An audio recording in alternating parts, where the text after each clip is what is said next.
regarding the Department of Defense from the Honorable Pete Hegseth, Secretary of Defense, General Dan Kane, Chairman of the Joint Chiefs of Staff.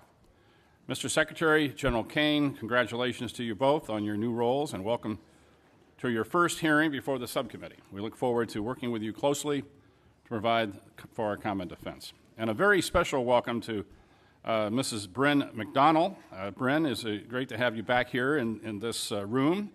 You sat beside me on this side of the dais, so it might be a new feeling sitting where you are now. So I'm sure it's a bittersweet that you're no longer serving as a dependent member of my staff, but I commend your service to the nation. And Mr. Secretary, you're lucky to have her. I have no doubt that she'll provide you with the same level of faithful advice that she provided for me.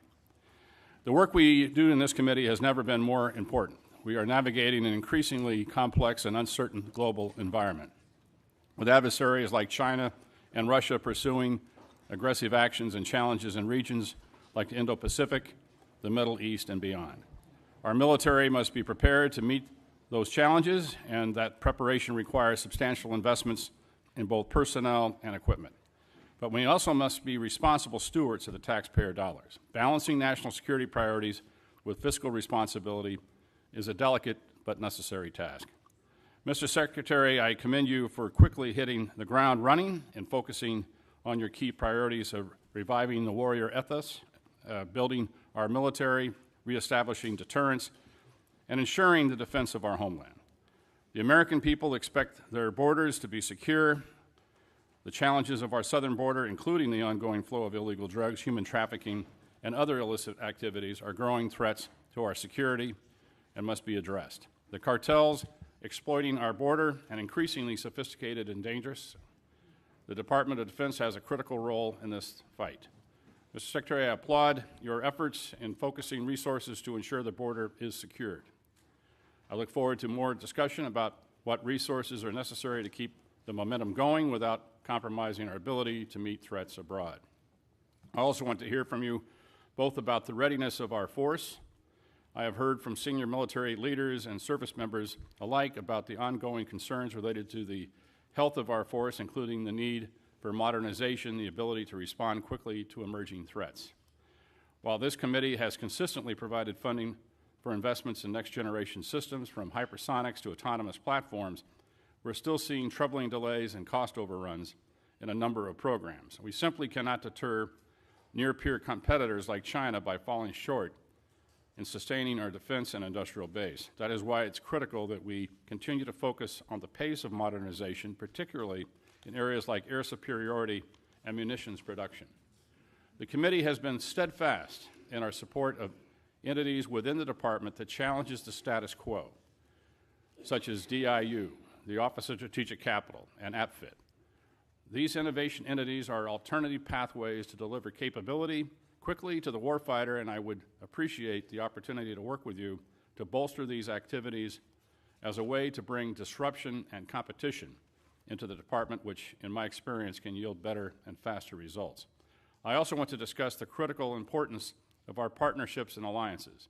The AUKUS agreement is one of the most significant defense initiatives in recent years, with the potential to reshape the strategic landscape in the Indo-Pacific. As we pursue these initiatives, we must ensure that we are maintaining our own military capability. Our shipbuilding programs remain over budget and behind schedule and under-delivered. This is simply not acceptable, and we need to have credible, executable naval force structure plan to keep pace with threats that we face, particularly from China, while ensuring taxpayer accountability. Finally, we must always remember the men and women who wear the uniform. Far too long, we heard from too many junior enlisted service members who were struggling with basic needs. These men and women, the backbone of our armed forces, they perform the tough and often dangerous work that keeps our country safe. I was proud to help secure a 10% raise for our junior enlisted service members on top of the 4.5% raise that all service members received last year. It's critical that we continue to provide support for all those who fight in defense of our great nation. We ask a lot of our military, and the strategic landscape is more complex than ever. I look forward to a frank discussion on how we are matching resources to priorities and honoring our commitments to both readiness and to our people. I now recognize the distinguished ranking member, Ms. McCollum, for her opening remarks. Thank you, Mr. Chairman, and I'd like to thank all of you for appearing here today. And I'd like to thank all the men and women who serve in our military, both wearing the uniform and as civilians. As I say often, national security is holistic and not just defense spending. Do Americans have the health care that they need? Are we providing good nutrition to our kids so that they can eventually grow up strong and serve in our armed forces? Cuts to Medicaid and SNAP and the reconciliation bill put the whole of our society at risk, and I believe that this weakens our national security. Also, billionaires can have their tax breaks. It's also irresponsible for us to assume that you can fund the defense programs through an unstable reconciliation process. That's why it's never happened before in our nation's history. What else has never happened before was the Departments of Defense operating under a full-year continuing resolution. The CR was endorsed by President Trump, OMB Director Voigt, and you, Mr. Secretary. After enactment of the CR, the Department had 45 days to submit a spend plan to Congress. In many cases, it ignored congressional intent. OMB has an obligation to get money to the services so that contracts can be executed in a timely fashion. But every defense company, from the smallest startup to the largest prime, has told me it is going too slow. Time and taxpayers' dollars are being wasted. Our national security is being put at risk because of the lag time. CRs are simply wasteful. But the point of this hearing is the President's fiscal 2026 budget request, and we don't have it. It was due in February. Today is June 10th. 4 months from now is the end of the fiscal year, and all we have is a very rough draft. The DoD has failed to submit a complete request. So today we are forced to mark up at a rushed and, for me, an incomplete Defense Appropriations Act. I don't blame Chairman Cole or Chairman Calvert. The fault is squarely on the administration. But just like the CR, this has national security ramifications. We do not have the critical information, the granular details on the DoD programs that we need to make in order to be effective and efficient with our decisions. The President proposes, Congress disposes, and that's how our government works. How can I work with this administration in good faith when we don't have a full blueprint of the President's priorities? For example, Golden Dome at this point is merely a concept. It's not a plan. None of us have been briefed yet on how you intend to spend $175 billion or deliver this program in 3 short years. We do not know if priorities like Golden Dome, if they do not survive the reconciliation process, what will the department do? You can't come back to this committee and ask us to fill those gaps. Defense spending should never have been included in reconciliation. Mr. Secretary, it's still incumbent upon you to provide us with the real budget request. It's the only way to finish a full-year bill that will address DoD's complex issues like delays to the Virginia and Columbia-class submarine programs, the skyrocketing cost of the Sentinel program, ensuring our F-35 fighters are operational, and taking care of the quality of life issues for our service members and their families that they deserve.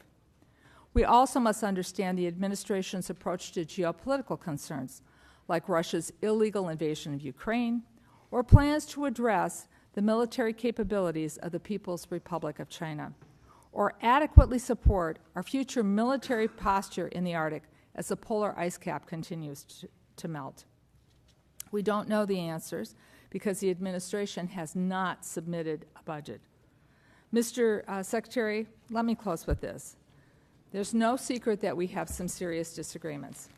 The President's decision to call the National Guard troops to Los Angeles was premature, and the decision to deploy active duty Marines as well is downright escalatory. Active duty military has absolutely no role in domestic law enforcement, and they are not trained for those missions. I ask you, Mr. Secretary, and I ask the President, follow the law. I was also appalled by your decision to fire Chairman Brown, Admiral Franchetti, and other military leaders who served our nation with distinction. You fired them without giving a single reason why.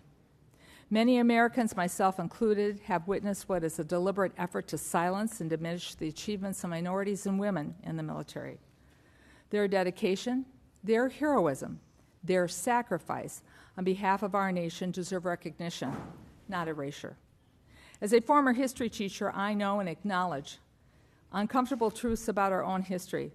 It is the only way, when we recognize them, that we move forward together. Since World War II, the department has made great strides in building a military that is more reflective of the population of this nation. That should be celebrated. It should not be reversed. That's how we build a more perfect union. We build it together. But, Mr. Secretary, today I have a job to do. We must provide the resources necessary to make sure our men and women in uniform can accomplish their missions and come home safely. And on that, Mr. Secretary, I'm sure you and I both agree. To do that, we need a budget from you as soon as possible, a complete budget. I look forward to your testimony. Mr. Chairman, I thank you for the courtesy, and I yield back. Thank you. And before we hear from witness, I'd like to recognize the distinguished chairman of the full committee, my good friend, Chairman Tom Cole, for any statement. Thank you very much, Chairman Calvert, Ranking Member McCollum, and always good to be here with my good friend and negotiating partner, the Ranking Member of the full committee, Ms. DeLaura. Welcome, Secretary Hegseth and General Crane, and we thank you for your service to our great nation. As today marks your first appearance before the subcommittee, I want to reaffirm my commitment to work with you and work to ensure that we have a strong defense. We convene at a time of significant global uncertainty. The threats facing America are diverse and evolving and demand a strong, agile, and effectively funded Department of Defense. As Chairman of the House Appropriations Committee, my primary responsibility is to ensure that taxpayer dollars are allocated wisely and effectively to safeguard our security. First, I want to address the readiness of our armed forces. We must ensure that our troops are fully equipped, trained, and prepared to meet any challenge. I'm particularly interested in the current state of our defense industrial base and the steps being taken to address any identified shortfalls in being able to meet production demands. Next, I want to address the modernization of our military capabilities. It takes us too long to acquire new weapon systems. Meanwhile, our adversaries are rapidly developing advanced technologies. We must not surrender our technological edge or allow our forces to be under-equipped and outgunned. I'd like to hear about your plans for Golden Dome, hypersonics, and other programs that are evolving with the constantly changing nature of war. It's imperative that we invest in technologies that will define the future fight. At the same time, we must remain realistic about development timelines and avoid overcommitting to a single approach at the expense of adaptability. It's important that this subcommittee understands how trade-offs and risks were approached in this budget. I've been concerned about capability gaps during transitions from one platform to the next. And while space is the next frontier, I'm hearing more and more that space offers an answer to every problem. While I'm optimistic about space-based capabilities, I certainly think platforms like the E-7 offer tremendous capabilities until, and frankly beyond, when space is fully online. We need diversified capability and support for programs across domains to ensure continued military dominance. I also want to hear more about the Department's efforts to produce a budget that balances maintaining a strong defense posture with exercising fiscal responsibility. I'll be seeking assurances that the Department's maximizing efficiency and eliminating wasteful spending. And, Mr. Secretary, I look forward to hearing more about what you've done with the efforts undertaken so far. I must say I do agree with my friend, Ms. McCollum. We need more information than we've gotten from OMB. That's not your responsibility, but it's critical for us to be able to make the decisions we're going to have to make. And again, I understand all the complexities of being a new administration. Nobody ever meets the timeline when they first come into office. And we've gotten a lot of good information from OMB. But the reality is we frankly need more than we've received so far to make the decisions that we're called upon to make.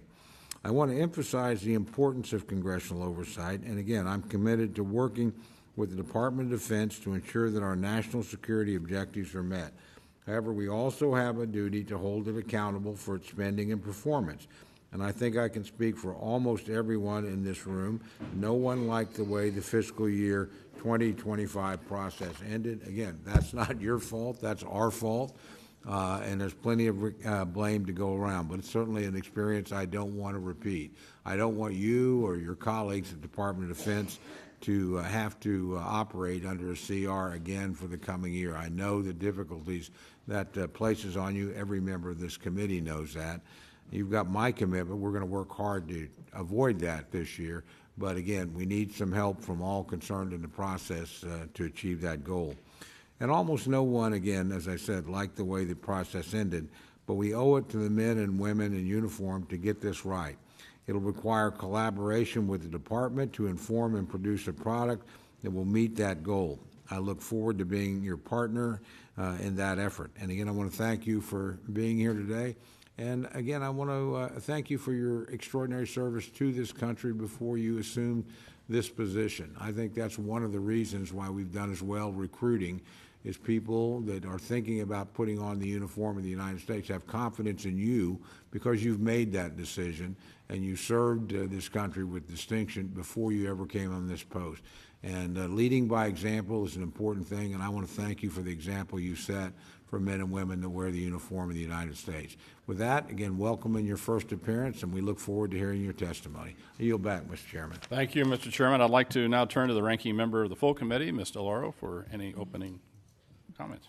Thank you so much, Chairman Calvert and Ranking Member McCollum, and always to, again, my dear friend, the chairman of the committee. We've worked together for many years in producing, I believe, bipartisan appropriations bills, and it's our attempt to be able to do that this go-round as well. Thank you for holding this oversight hearing on President Trump's Department of Defense. To our witnesses, Secretary Hegseth, Chairman Kaine, Ms. McDonnell, welcome to the House of Representatives, and thank you for appearing before us today. Defense is the largest portion of our discretionary budget, yet you have still not sent this committee a complete budget request. We are in mid-June, Mr. Secretary. We are marking up a defense funding bill in a few hours, and yet we have no idea what your department actually needs. We have no details as to how you want to implement your plans.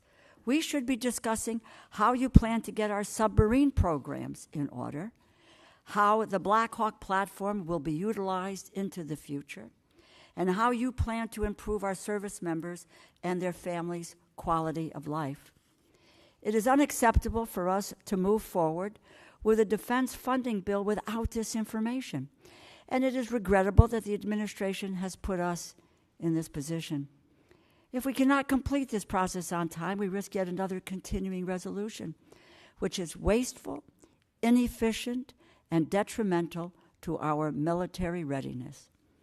Already, your methods for funding our nation's defense programs are as unwise as they are unprecedented. You backed the first full-year continuing resolution for the Department of Defense. Particularly defense has always been opposed to moving in that direction because of the uncertainty that a continuing resolution portends for defense and for the defense industry. Now you are relying on a risky and a partisan budget reconciliation process instead of regular appropriations to fund vital programs. The appropriations process is wherein lies the power of the purse, according to the U.S. Constitution. However, this is still an essential opportunity for oversight, and the Department of Defense under your leadership is in desperate need of it. Your tenure as Secretary has been marked by endless chaos. Your first day in office, the Inspector General, whose job is to investigate waste, fraud, and abuse, was fired. Weeks later, you dismissed the chairman of the Joint Chiefs of Staff and 5 other admirals and generals. Your careless sharing of military secrets in a non-secure signal chat, which could have placed American airmen in danger, led to the firing of former National Security Advisor Waltz. You have directly fired several of your top advisors, and the ranks of civilian staff have been decimated within key agency posts, including the Defense Health Agency and the Missile Defense Agency. Mr. Secretary, of all the cabinet departments, stability at the Department of Defense is the most critical for Americans' safety and security. Going after waste in defense and an audit among contractors long overdue, as is a fresh look at defense after what we learned in Ukraine. But that requires thoughtfulness and cooperation, not rash and reckless purges of leadership and rank-and-file staff. And firings based on political loyalty are an affront to what our Constitution and our military stands for and depends on. Meanwhile, this administration has done seemingly everything possible to alienate America on the world stage and turn our back on our allies, particularly Ukraine. Our belligerent trade wars and the dismantling of our humanitarian mission all have implications for our national security. Why would anyone trust us or partner with us when we are busy undermining our allies' economies and encouraging China to fill the vacuum we are leaving by abandoning our humanitarian mission? The bags of flour that I've seen on foreign soil that say USAID, U.S. product of the United States of America will be gone and instead will be replaced by China or Russia or Iran. Conflicts around the world that President Trump promised he would resolve overnight are only escalating. While we need to focus and prepare for threats to freedom and democracy worldwide, the Department of Defense is mired in controversy and chaos. The American people expect, deserve, and demand better from their military leadership, and the lawlessness across the government must end. This administration has unlawfully dismantled agencies and stolen funding across the government to give billionaires a tax break. America's future soldiers are learning in our public schools. Our future sailors might rely on Medicaid to see a doctor. Our future airmen and women might only have a meal to eat because of SNAP or food stamps, or they may live in subsidized housing. If tomorrow's service members are worried today about having their most basic needs met, then they are being held back from their fullest potential, and that weakens our national security. National security is not just machines and munitions. It requires a whole-of-government approach, which is why this administration must provide us an acceptable and complete budget as soon as possible so we can conduct proper oversight, and why this administration must cease the lawless stealing of appropriated funds. I thank the chair and ranking member, and I look forward to your testimony. I yield back. Thank the gentlelady. We'll now begin with witness testimony. Gentlemen, without objection, your full written testimony will be placed in the record. Secretary Hegseth, we can start with you for your summary of your remarks. Secretary, you recognize. Well, Chairman Calvert, Ranking Member McCollum, distinguished members of the committee, thank you for the opportunity to testify in support of President Trump's proposed fiscal year 2026 budget for the Department of Defense. I'm honored to testify today alongside General Dan Kane, Chairman of the Joint Chiefs of Staff, and Bryn McDonald, who is performing the duties of DoD's Comptroller and Chief Financial Officer. I'm also proud to represent and serve our warriors and their families. Today, as they do every day, they are keeping America safe. They're defending the homeland, they're standing up and deterring communist China, and we're working hand in glove with allies and partners to achieve peace through strength. I'd actually like to start by thanking this committee and Congress for your bipartisan leadership to give our troops a big pay raise in 2025. This included an additional 10.5% raise for our junior enlisted service members, E1 to E4. Thank you also for supporting other initiatives that will improve quality of life for our warriors and their families. With a focus on our troops and their loved ones, I've directed additional actions that will further improve their quality of life. These include making historic investments in improving the living conditions in barracks and base housing, reforming the PCS process to reduce the cost and stress of moving, and improving the quality of care provided by the defense healthcare system. Now, the best part of my job is meeting and interacting with troops and their families. I hear their concerns. I know how it feels to face those challenges. I've been there recently. Each of these initiatives responds to feedback that I've received from the force, and I'll keep listening and looking for ways to improve their quality of life. Under President Trump's leadership, this budget puts America first and gives our warriors what they need. The $961.6 billion budget request, over $1 trillion for national security, will end 4 years of chronic underinvestment in our military. In the last 4 months, we've moved quickly to reverse course after 4 years of weakness and mismanagement. We've found nearly $30 billion in savings across the department, and we have reinvested those savings. We've killed wasteful programs, targeted bureaucratic excess, and redirected funding from Biden-era priorities to President Trump's priorities. We are re-optimizing the civilian workforce and repositioning resources to better support our warfighters. We're working with the Department of Homeland Security to increase border security. We've reduced China's malign influence in our hemisphere. We've defended freedom of navigation in the Red Sea. However, we still have a lot of work ahead of us to achieve peace through strength. To carry out the President's mission, we have 3 core priorities, as was mentioned: restore the warrior ethos, rebuild our military, and reestablish deterrence. First, we're restoring the warrior ethos. President Trump has charged me with focusing on warfighting, lethality, meritocracy, standards, and readiness. That's exactly what we're doing. We're focused on what's important: warfighting and warriors.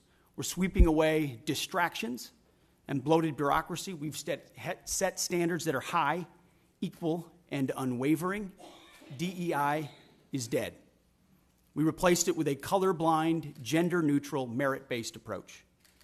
Our force is responding positively, incredibly, to these changes. And thanks to President Trump, recruiting and retention is higher than it's been in decades at historic numbers. This budget provides a historic level of funding for military readiness, putting our warfighters and their needs first. Second, we're rebuilding our military. 25 years ago, our military was unchallenged, yet we squandered that advantage as China carried out an unprecedented military buildup. President Trump is correcting those mistakes. We're reviving the defense industrial base, reforming our acquisitions process, rapidly fielding emerging technologies to put the best weapons in the hands of our warfighters. This includes investment of $25 billion in the Golden Dome for America, a down payment on President Trump's priority to defend our homeland.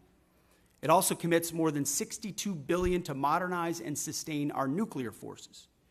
The budget allocates $3.5 billion for the F-47, the world's first 6th-generation air superiority fighter.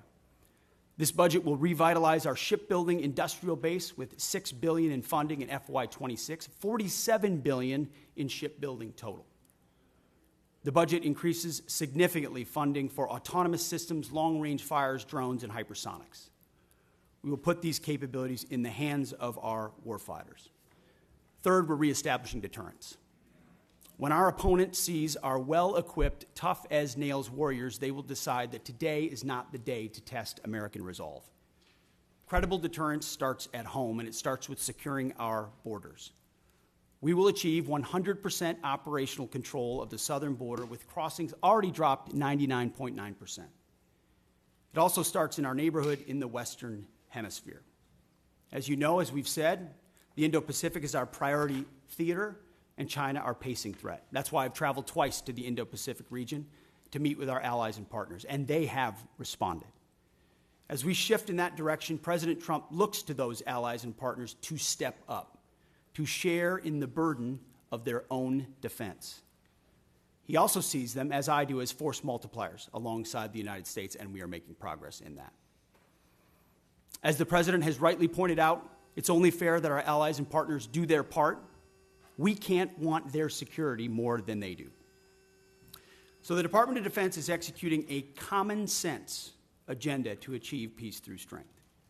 The threats we face are serious, and so must our investments be. So what this budget does, it matches capabilities to threats. We must overcome decades of neglect and decline. We must fortify our position as the world's most lethal fighting force, and we must act fast. This committee is our critical partner in everything we do, and your leadership and oversight is essential. So we look forward to accomplishing these goals, to achieving peace through strength, to supporting our warriors, protecting our citizens and taxpayers together with you. May God grant us the wisdom to see what is right and the courage to do it. Thank you. Thank you, Mr. Secretary. General Kane, you're now recognized for your remarks. Thank you, Chair Calvert, Ranking Member McCollum, other leaders, members of the committee. I'm honored here today to join Secretary Hegseth and Ms. Bryn McDonald to appear before you today to testify on the President's fiscal year 2026 budget. Today's hearing reflects our shared commitment to maximize efficiency, accountability, and lethality to our taxpayers' investments, ensuring that every expenditure increases the survivability of our joint force, providing our warfighters with the advanced capabilities and capacity and cutting-edge technologies required to dominate our adversaries. I have deep gratitude for everyone in this room and your commitment and cooperation to help us deliver the capability and capacity for our 2.8 million members of our joint force, the civilians that serve alongside us, and of course their families, all required to work together to deliver, as the Secretary said, peace through strength. It is my responsibility as chairman to understand the global set of conditions, advise the Secretary, and integrate our joint forces to confront and manage risks worldwide. This demands a comprehensive understanding of all domains: space, cyber, air, sea, undersea, all military services, each region, and at times our allies, partners, of course, as we consider carefully what they bring to the table, and to inform the decisions that you'll make to give us the finite taxpayer dollars required to ensure the greatest strategic impact with that investment. The President's budget enables the joint force to defend our great nation against adversaries seeking to do us harm. We are relentless in our pursuit of innovation and technology that allows us to deter our adversaries at every opportunity, while ensuring we're positioned to win on the battlefields of the future when called upon. This budget empowers the joint force to get after Secretary Hegseth's three pillars, as he mentioned: restoring warrior ethos, rebuilding our military, and reestablishing deterrence, and ensures, from my perspective, the joint force is properly armed, globally integrated, and ready. The President's budget invests in our warfighters. To win on the battlefields of future, as I said, our forces must be properly armed with the right capabilities: lethal, modern, reliable, survivable, and at scale. Victory requires people and platforms that will overmatch the enemy day after day. Systems that will be required to operate under the harshest of conditions, and technologies that will give our warfighters the decisive edge that they deserve. This budget gives us the necessary tools to reinvigorate our national and defense industrial base. Our nation is full of incredible talent, and we need to get every bit of it moving in the same direction. This budget also helps the joint force get globally integrated. I think we're relationship entrepreneurs within the joint force, which requires us to work together with the military, our allies and partners, industry, and of course the interagency to be connected before crisis begins. Finally, the President's budget reflects our mandate to stay ready, always on the account, anticipating the next fight, not fighting the last fight, and delivering for our force and their families. Our force and our families are the last and most important part of this budget. This budget makes meaningful investments in our service members and their families, improving quality of life, housing, medical care, and the moving process. Along with our most precious asset, our people must be properly armed, integrated, and ready.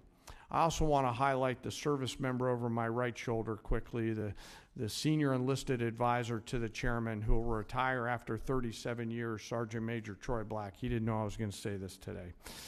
So in conclusion, it's an honor every day to serve alongside some of the most extraordinary warriors, civilian teammates, and families that our nation has ever known. I assure this committee that the joint force remains committed and capable and ready to defend our nation. With your continued support and prudent investment, we'll maintain that competitive edge at scale. I want to also remember today our deployed and their families who are out there on the front edge of our nation, making sure that we're safe here in this committee room today. And I would be remiss, as I always try to remember our fallen and their families who've made the ultimate sacrifice. I thank the Congress for your support and collaboration. I thank this committee for your efforts and leadership, and I look forward to your questions. Thank you. I want to make sure that each member has a chance to ask questions, so everybody will have 5 minutes for the remarks and answers. Remember, when the little light comes on and it's yellow, you got 1 minute left. So I'll begin by recognizing myself for 5 minutes. Mr. Secretary, the department recently issued a memo reducing the civilian personnel at the Office of Director of Operational Test and Evaluation by about 74% and reduced the budget by 80%. Now, everyone on this subcommittee can attest that I've been beating the drum for reductions in DoD personnel, civilian personnel, since I became a member of the committee, and that's a long time. In fact, I have a bill that would require the department to reduce civilian staff by 15% based on merit. However, I think we need to be intentional and clear-eyed about the functions that we reduce.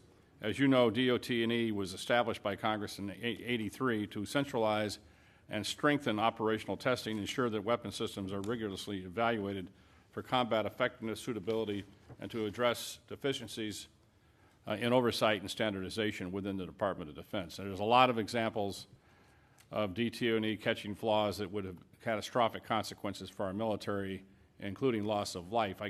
One example is the M2, M3 Bradley, which was designed to transport troops, provides fire support. The Army approved a system touting the armor, firepower, and mobility. However, when the independent testing was done, it was found out the aluminum armor was not a good idea and was susceptible to failure.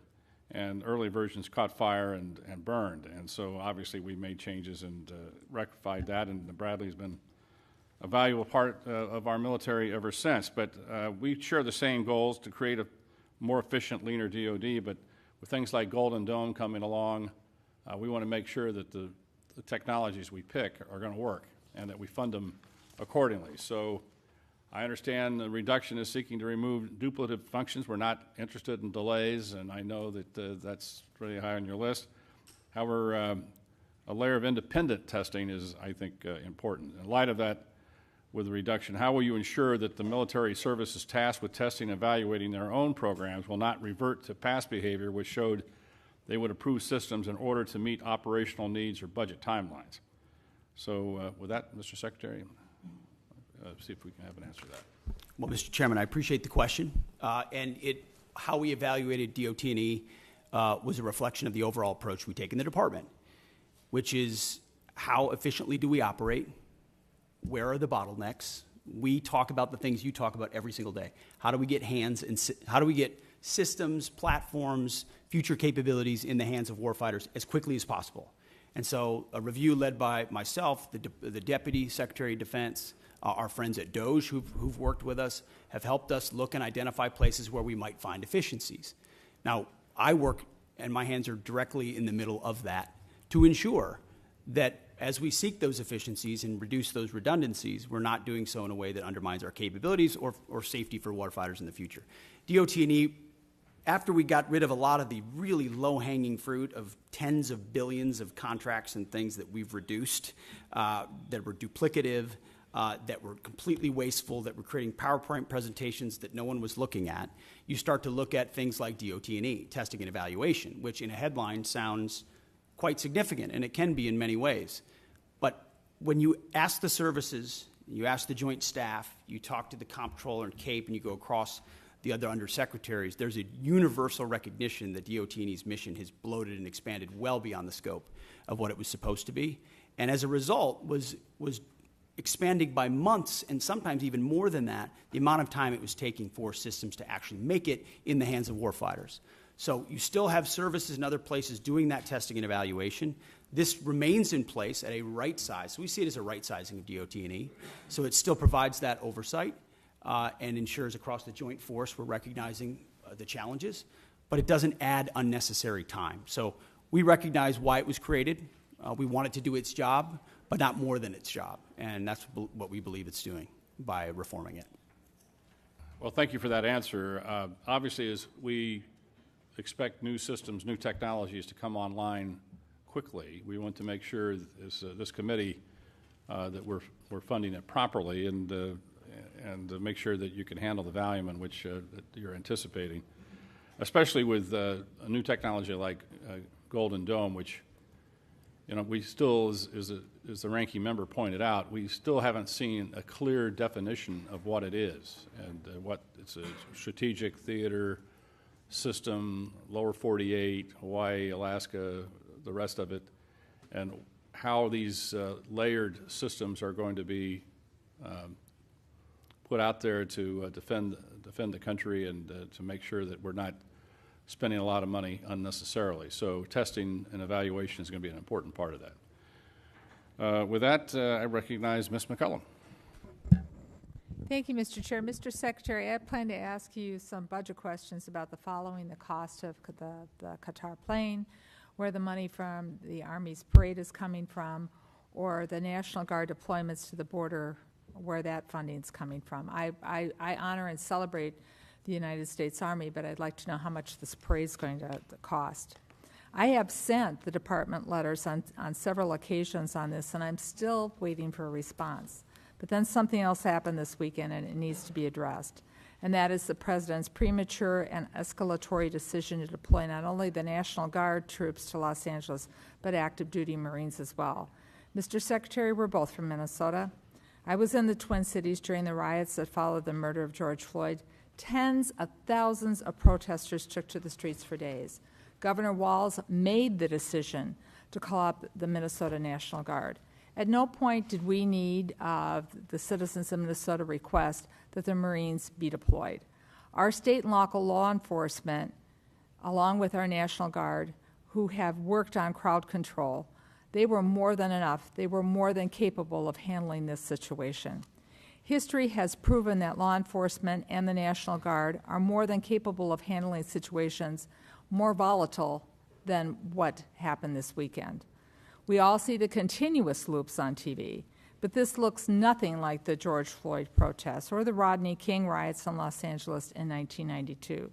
Mr. Secretary, this is a deeply unfair position to put our Marines in. Their service should be honored. It should not be exploited. The President has issued an executive order and talked about deploying troops across the country. Los Angeles County has 17,000 law enforcement personnel, and the state of California has 24,000 National Guard troops. So that's why the Los Angeles Chief Police to say, and I quote, "The possible arrival of federal military forces in Los Angeles is absent a clear coordination, presents a significant logistical operational challenge for those of us who are charged with safeguarding the city," the end of his quote. As I mentioned before, in Minnesota, we train for those things together. So there's no need for the Marines to be deployed. So here are my budget questions, though. What is the current cost for what is taking place in California, and how is it going to affect this budget or the budget we're currently serving under? How much are these deployments going to cost for both the Marines and the National Guard? And what training or duties are not taking place because of these deployments? Where in your limited budget, sir, are you going to find, in the remainder of this fiscal year, are you going to pull the money to cover these deployments? What holes are being created? Well, Congresswoman, thank you for the question. You are right. We are both originally from Minnesota, which is why I recall 2020 quite well, when Governor Walz abandoned a police precinct and allowed it to be burned to the ground, and also allowed 5 days of chaos to occur inside the streets of Minneapolis. The police precinct, ma'am, was abandoned and burned to the ground. And because of that, the National Guard was eventually far too late mobilized. And President Trump recognizes a situation like that, improperly handled by a governor, like it was by Governor Walz, if it gets out of control, is a bad situation for the citizens of any location. So in Los Angeles, we believe that ICE, which is a federal law enforcement agency, has the right to safely conduct operations in any state and any jurisdiction in the country. especially after 21 million illegals have crossed our border under the previous administration. ICE ought to be able to do its job, whether it's Minneapolis or Los I have Angeles. limited time. I asked a budget And they are question. being- Could the Secretary please address the budget? Thank you.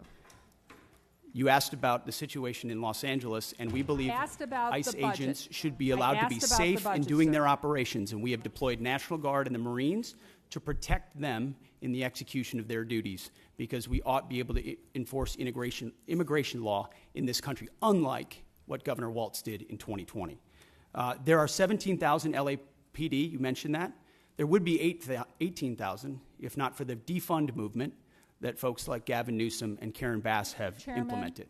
If The police chief if said Mr. she was Chairman, if overwhelmed, the Secretary's not so we going helped. to ask the budgetary questions, I will yield back my time if the Secretary refuses to answer the budgetary questions I put before him. They're important. What training missions aren't happening? Where are you pulling the money from? And how are you planning this in the moving forward? These are budget questions that affect this committee and the decisions we're going to be making in a couple of hours. If you're not going to answer them, please let the chairman know, and I will take back my time and I will yield it back to the chairman. Mr. Secretary, I want to just let us know what accounts you're pulling the money to fund. Thankfully, unlike the previous administration, we've got a 13% increase in our defense budget, and we will have the capability to cover down on contingencies, Mr. which is Chairman, something the National Guard and the Marine back plan my for. time. So we have the funding to cover down on contingencies, especially ones as important as maintaining law and order in a major American city.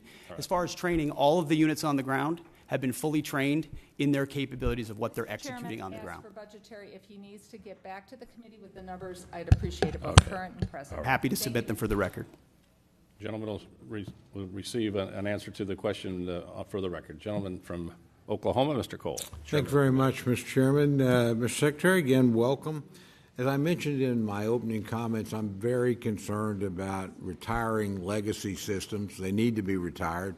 No problem there, but doing it too fast and not having replacements coming online. I've got a particular concern where E3s, as my colleagues know, AWACS, there's 31 of them in the fleet, or there were. 15 have been retired since 23. They fly out of Tinker Air Force Base for the most part, which is in my district, hence my parochial, but I think legitimate interest here. Very interested in seeing, and this committee's done some important work in positioning us to acquire and field E7s. It's not a new technology. Our friends in Australia use it. Our friends in the United Kingdom use it. It's much superior to what we have. And so, again, this is one of the areas where we're concerned where we don't have the budget information from OMB we'd like. So I'm curious about what your thoughts are on the platform and replacing them. Do you have any idea about the speed and costs that you're planning to move in that particular area going forward? Well, I appreciate the question, Mr. Chairman. And priorities and decisions are what we're in the business of on the budget side, on the capabilities side.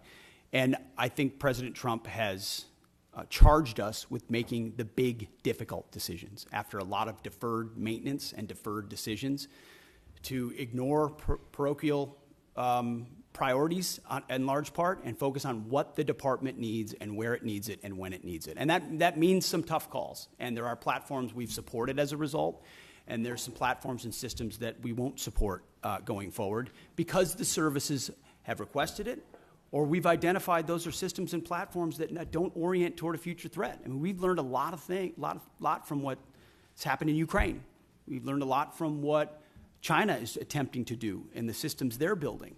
So if we have systems and platforms that are not survivable in the modern battlefield, or they don't give us an advantage in a future fight, we have to make the tough decisions right now.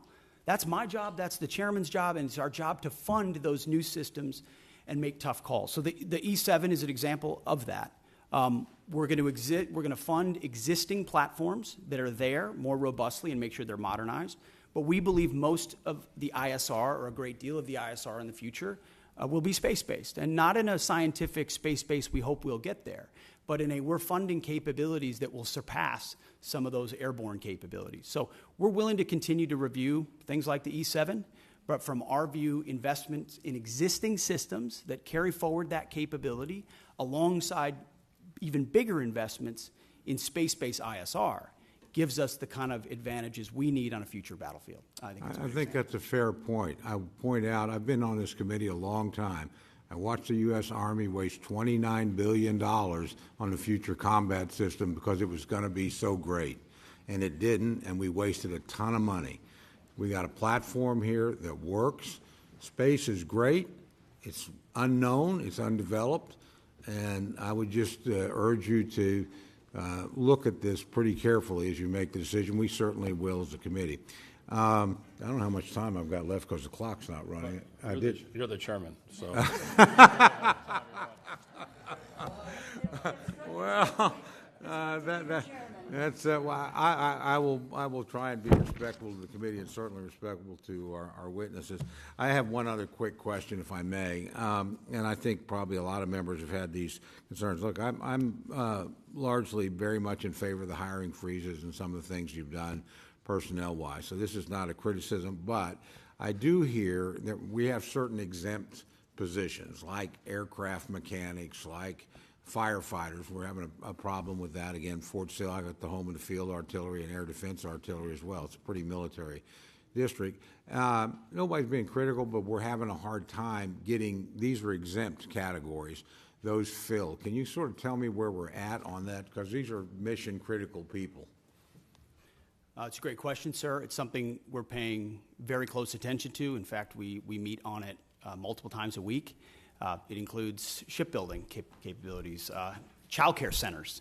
There are a lot of positions that affect our industrial base, our capabilities, or our families that we are working diligently to ensure we're getting those exceptions as quickly as possible, those waivers. But we're also trying to do right by right-sizing the civilian force, which has gotten too bloated too fast and has mostly been right-sized through voluntary separations through DRP. So I acknowledge that, and we can get you a full list of the exemptions as well to make sure you understand where we're making trade-offs. I'd appreciate that very much, Mr. Secretary. Thank you. Thank you, Mr. Chairman. Yield back. Thanks for your courtesy. Thanks. Gentlemen, Mr. Lauro. Thank you very much, Mr. Chairman. I'd like to focus, Mr. Secretary, my question on submarines and our national security, our military shipbuilding, and as I said specifically, submarines, critical investment for national security and for the economy of my home state of Connecticut.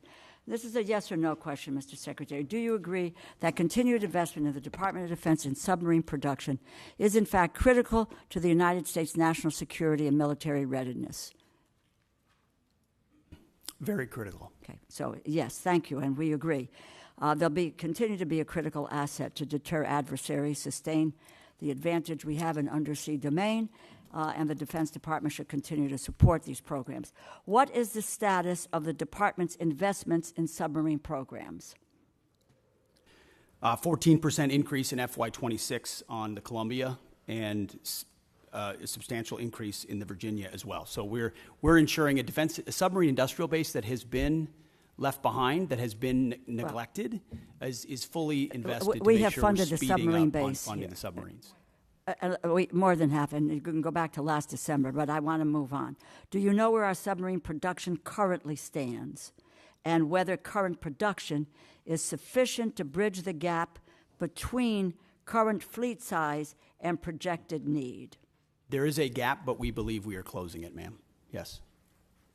And if you can get to us the information about how, in fact, that you can close that gap, because we do not have any information or data that can substantiate what you're saying. Your department's initial budget proposal includes incremental funding for the Columbia-class submarine. Is that going to raise alarm bells across the defense industrial base by signaling a lack of commitment to the program? No, we could not, ma'am. We could not be more committed to Columbia. The centrality in the triad, ensuring it delivers on time, it's central to the deterrent and the base of the United States. So do you know how much of a financial hole this will create for the defense industrial base? Will there be a financial hole for the defense industrial base in 2026? Certainly not based on our projections. There is not a hole. We're investing in Columbia robustly. Okay, without numbers, it's my understanding the department is planning to move $3.1 billion for the Columbia class from 2026 and spread it over 2027 and 2028. This creates a serious problem for industry in the short term and hampers shipbuilders' ability to reach an adequate production rate. Have you been in contact with Electric Boat or with Huntington Ingalls about your plans? Almost every day, our Deputy Secretary of Defense, alongside our Secretary of the Navy, are actively engaged with all of our shipbuilders and shipyards to make sure their needs not only are being met, but their shortfalls are being addressed so that we can close that gap in real time, which has existed. So for that quite you some time. can really lay out for us the information and what we would like to get, what this committee needs to take a look at. Because I know you believe that submarines are important, as I do, but getting the specific information about where we stand, what the production rate is, what gaps there may be. We're willing to listen to all of that because, in fact, in contrast to what your earlier statement was, we have, in fact, supported mightily the submarine industrial base from this committee. That has not been neglected. Do you have a plan for making the investments necessary to ramp up submarine production to the necessary elections? I would just tell you, as part of the December continuing resolution, Congress included $5.7 billion for the department to put on contract for 2 additional Block 4 and 1 Block 5 Virginia-class submarines. The Navy advised members that these funds were required to be placed on contract by February of 2025, yet the department did not put funding for the 2 additional Block 4 boats on contract until April 30th. So do we have a plan, do you have a plan for making the necessary investments to ramp up submarine production to the necessary levels? And what is that plan? Ma'am, first of all, I want to thank this committee for the flexibility alongside FY25 and the continued resolution. Well, I would hope you would thank this committee for the funding that it had made. We have made a serious investment. So your first statement is inaccurate. We have focused squarely on submarines, and we now want to know where that is going and what your plan is for the continued advancements to meet production levels and make sure that that is an area that's covered for our national security. Ma'am, I fully acknowledge the investment this committee has made in shipbuilding, and the challenge is our department under the previous administration squandered a lot of that by Please, not I want your plan. I've had difficulties with the prior administration, and I don't mind calling them out. What is your plan for the future? Can we get that in writing and on paper so that we know where you're going? Because we don't have anything today. We have zip, nada, and knowing where you're going. You could talk percentages, you can talk about whatever you want, but unless this committee sees dollars and cents and where you're going and what your plan is, then we may reconsider what you need to do to go forward. Give us the details. Congresswoman, we have the details and we will provide Well, then them let's for you. have them before we, and my hope is that we could get to it before we go to a markup within a few hours here today. I yield back my time, Mr. Chair. Gentlelady yields back her time. The Dean of the House, Chairman Rogers. Thank you, Mr. Chairman. Welcome, gentlemen and lady. Let me ask you about the stunning success of the Ukrainian drones of last week. Are we seeing the ushering in of a new era of warfare? The use of drones from afar. After all, these drones were smuggled into Russia, hidden for a great span of time, and then activated from 2,500 miles away. Are we prepared, both defensively and offensively, Mr. Secretary? I'll answer that and then maybe hand it to the chairman. I would say, sir, it was a daring and very effective operation that we were not aware of in advance and reflects significant advancements in drone warfare, which we are tracking in real time inside Ukraine and taking that feedback to help us better understand how we can better produce more lethal, attritable drones, but also advance our counter-UAS systems so that we're not vulnerable to a threat and an attack like that. The chairman and I got together right after seeing that and saying, what more can we do to ensure we're prepared and our country's defensible against something like that? But I'll hand to the chairman. Mr. Secretary, Congressman, thank you for the question. I think it goes to your more strategic question about is the way and nature that we're fighting our wars changing, sir? The answer is likely yes. Mass numbers of rounds moving back and forth with precision and autonomy are all things that are advancing in the technology trend exponentially. One of the things that I've talked with some of the leaders of this community and committee about are buying capabilities along the technology curve or ahead of it. And so I do think it was a bold move, and it represents a new and different way of fighting wars as we've seen over the past few years in that particular fight, sir. What do we need to do to protect ourselves from a similar type raid by an adversary? Well, sir, intelligence is critical. Human intelligence, signals intelligence, every aspect of how we get ahead, get to the left of a problem like that. And certainly our department in conjunction, interagency, are focused on that. But then it's rapidly fielding the commercially available technologies in some cases, but others proprietary, whether they're EW, whether they're microwave, whether they're kinetic, to defeat drones either individually or in swarms in multiple locations against, protecting our people, protecting our installations, protecting our critical infrastructure, protecting our bombers. And some of that speaks to Golden Dome and what we'll do there, but you also have the particulars of the immediate. Our forward deployed troops, are they properly covered by counter-UAS systems? Do we have the best systems forward deployed? And that's something we're looking at every single day. We live in a dynamic operating environment, and the chairman knows this, the deputy, our policy shop, we are focused on ensuring that this is front and center, considering how central this threat will be going forward. Well, these are low-cost, high-tech weapons, if you will, and has been dominated by China.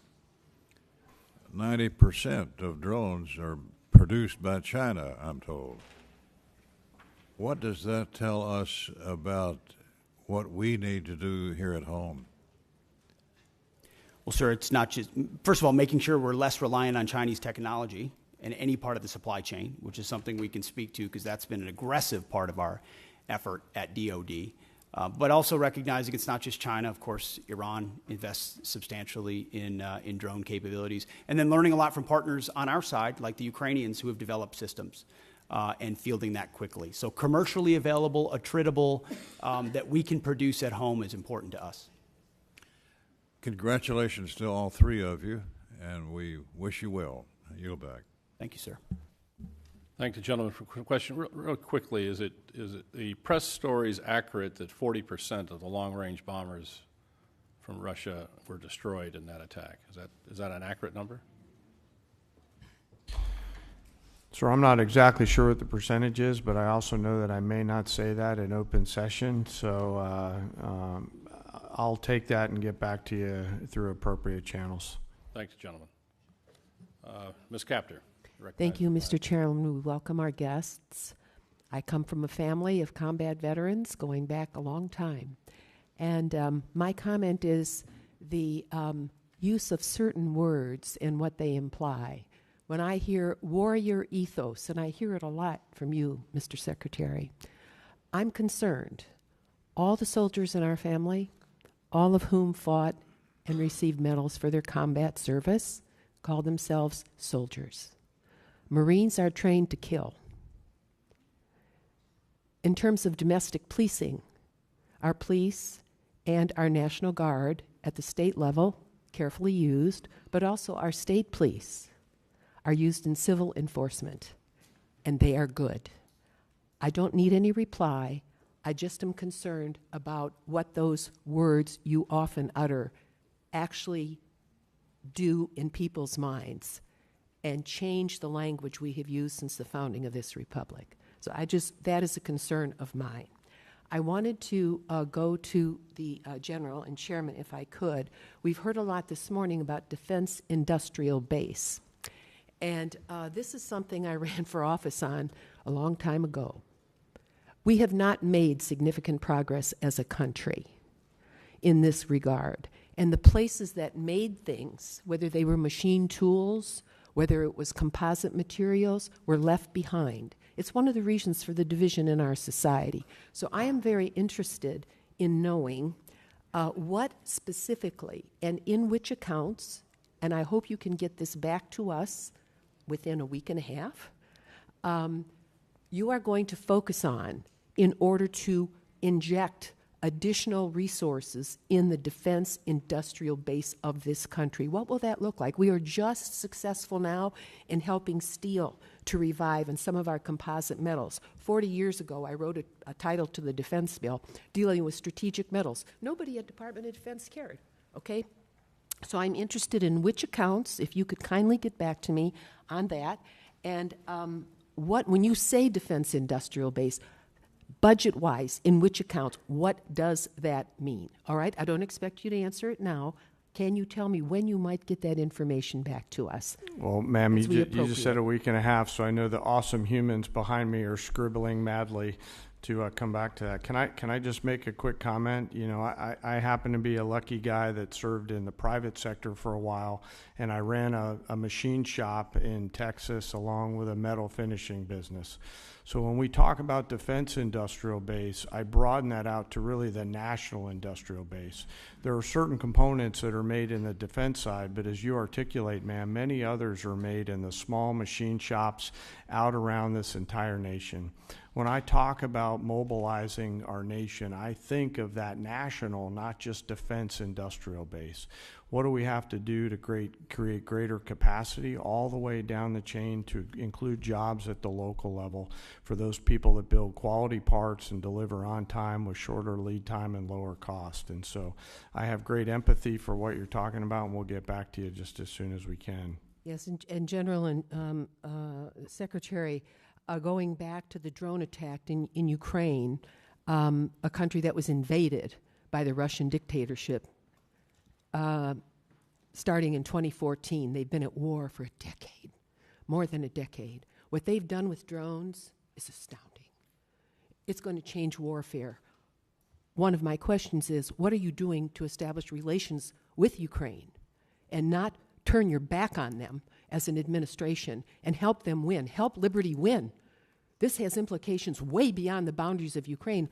Russia's got 11 time zones.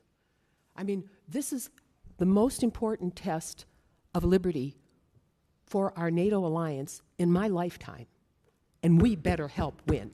And that involves moving forward faster on drone technology. I'm very worried about our air bases where we have secure assets. Mr. Secretary, can we defend them today if they were to have a similar attack? We're certainly very focused on that, ma'am. And we're learning every day from Ukraine. I think we would need to clarify what win means. This president is committed to peace. He's committed to stopping the killing. And he was not in office when it started in 2014. There were no additional incursions in his first term. And then under the previous administration, Vladimir Putin sought to take Ukraine. We're committed. This administration's committed to peace, to stopping the killing, and we think that serves Did you just American leave interests. Ukraine, Mr. Secretary? Did you just leave Ukraine? General Lady's time has expired, but if you can get I did back not leave to Ukraine. us on that. No, that Have would you be great. visited Ukraine? No, ma'am. My first trip No. there, sir, was 1973. General Lady's I yield time back. has expired. Mr. Carter, you're recognized for 5 minutes.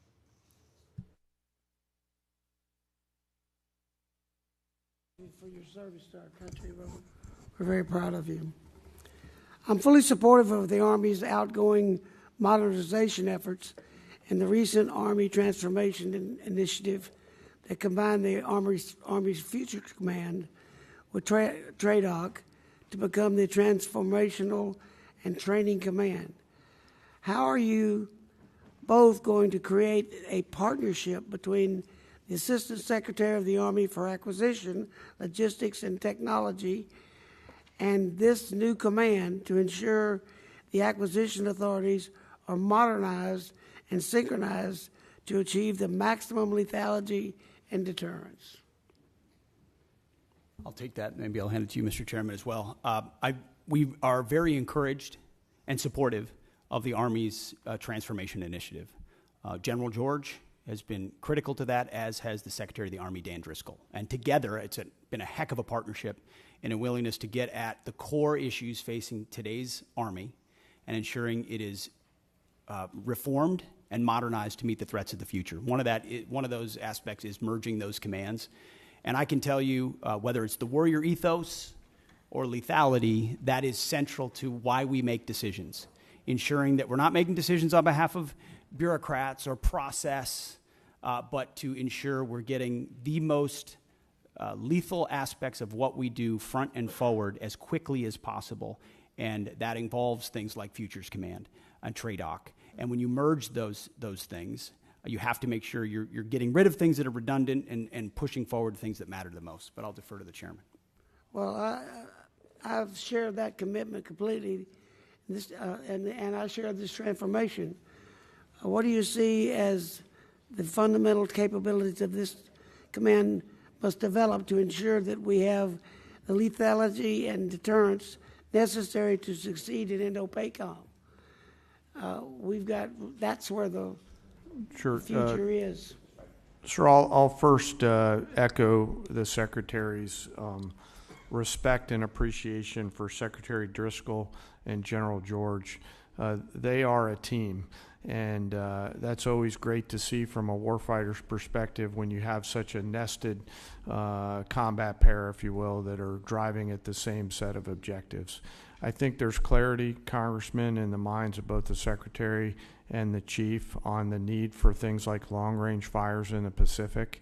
And in order to pay for those, they're making those difficult decisions down the Army transformation initiative in order to pay for them.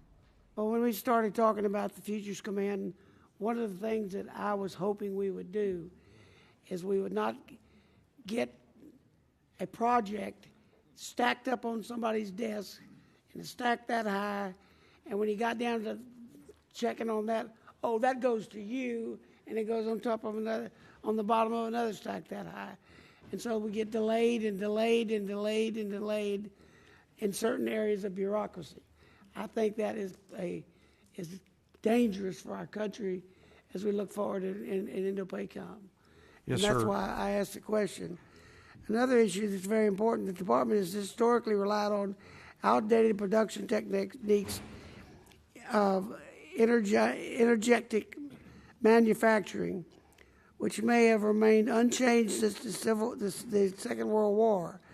How is the department ensuring that investment in next-generation energetics manufacturing, such as AI, machine learning capabilities, and enabling and assurance of quality assurance, robotic-driven load, assembly, and pack, and automated formation processes, a prioritize and transition out research and development that is capable of producing these pathways.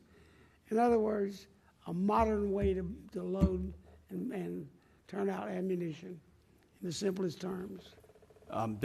We're robustly funding things like DIU, like SCO, like the Office of Strategic Capital, to ensure that commercially available options, other companies are able to compete that traditionally are not involved in procurement at the Defense Department, so that the valley of death is eliminated, and you're able to bring in actual competition and dynamic solutions.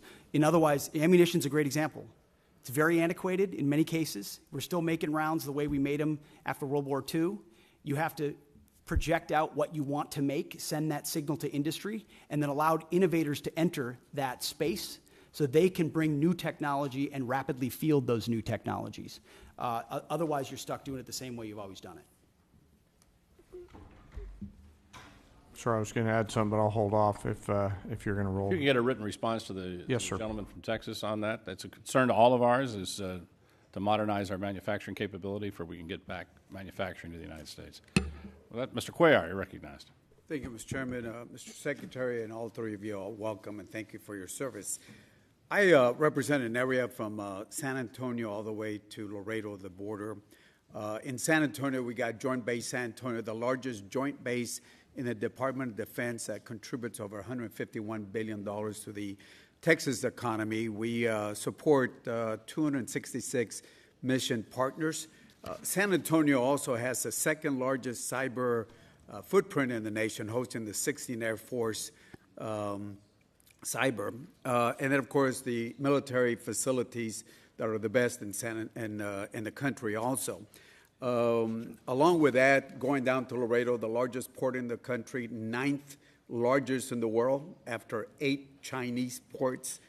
Number 9 in the world is Laredo. And my question, Mr. Secretary, has to do with one of your plans, and ask you to, welcome you to San Antonio, let the San Antonio folks come in. It has to do with Army, U.S. Army North and U.S. Army South. I'm not going to go with their missions or critical mission, but what concerns us in San Antonio, both the Democrats and Republican members of Congress and senators, we're concerned that, in setting up a Western Hemisphere command, which I think it's a good idea, that you move it away from a place like San Antonio, where we have the infrastructure, the personnel, the community partnerships to work with you on this. And I say this because I think your testimony has about 11,900 troops that are down there working with the Homeland, which I support.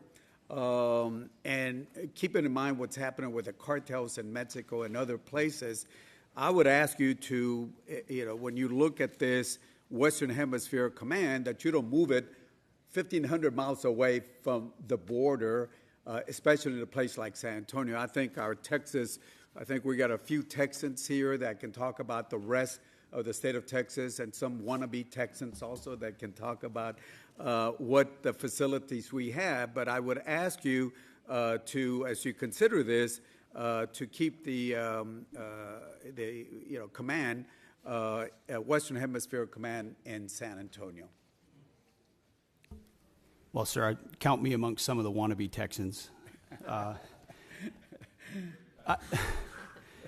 Tennessee's close enough. Hey, we got no state income tax. Keep that. It's true. I appreciate that concern. It is something that has come up multiple times in conversations with Secretary Driscoll and General George in reviewing their Army modernization plan and consolidation, with the recognition that some of those changes, when we go through a posture review and as we're looking at commands, are going to include some tough choices. Some of that includes ranks and positioning, but you still are going to have, at some level, a south and north bifurcation. The question is where that is headquartered, and we are in an ongoing review on that, of exactly where that will shake out. But I would encourage continue deliberation with Secretary Driscoll. They have been thoughtful about it and will continue to be. And I understand that there's decisions that have to be made, efficiencies and all that, but just ask you, as you look at that, if we're doing so much investment on the border, we already got the infrastructure down there in San Antonio and all the support from the other military bases across the state of Texas and the partnership, I would ask you and the Secretary to please, before you make a decision, go drink the water, feel what we have in San Antonio and the surrounding areas in Texas, to consider that instead of just making a decision by the paper on that. And certainly ask you to consider also the second largest footprint that we have at cyber there in San Antonio, and working with a top cyber university, UTSA there. And, of course, the military facilities that we have, which are in the best. And certainly during the Afghanistan and Iraq war, that area was looked. So I just ask that before any decisions were made, consider making a trip to San Antonio and have your folks understand. I know some of y'all have been in Texas before, and would ask you to look at that. So with that, Mr. Secretary, and all of y'all, thank you for your service. Well, noted, sir, and thank you for your contributions to securing the border, which has been a huge priority for President Trump. We're going to get 100% operational control, and it's because of support from folks like you. Thank you. Thank you for your service. Thank you. Thank you, gentlemen. Chairman Womack. Thank you, Mr. Chairman, and my thanks to the to our witnesses here today. Secretary Hegseth, General Kane, thank you from the bottom of my heart and on behalf of this committee for your service to our nation. Obviously, we face a number of challenges and pacing threats across the globe in all domains, and we have to ensure that the joint force is ready to fight and win our nation's wars. So let me begin with General Kane. What risks do the recent force structure changes or proposals in the Army and Marine Corps present to the joint force, given your global force integration responsibility? Can you speak to that for a minute? Yes, sir. And I'll be mindful of the environment that we're in and speak broadly. And thank you for the question. You know, we are having to make some difficult choices to pivot some of the combat capability that we have now to the combat capability that we need in the future. Both services, alongside the Department of the Navy and the Department of the Army, are making those changes in order to provide us with the combat capability and capacity that we need at scale to create the dilemmas that we have to deliver for the joint force and our adversaries. So at this point, you know, we're doing the right pivots, Congressman, to make sure that we have the right depth that we need. Secretary Hegseth, both of you understand the unique value proposition that the National Guard provides the joint force, having served. And gosh, for a long time it was just me and Hal Rogers up here as the Guard guys. So it's good to have some company. As we're looking to be efficient with federal dollars, I always kind of believe that the Guard and the reserve component structure in general brought what I called value to the force. That I realize it's probably not at the same level of proficiency that the active duty counterparts might have, but they bring value to the force. And when we need to surge responsibly and quickly, then the Guard and Reserve are certainly at the ready to do that. My question is pretty simple.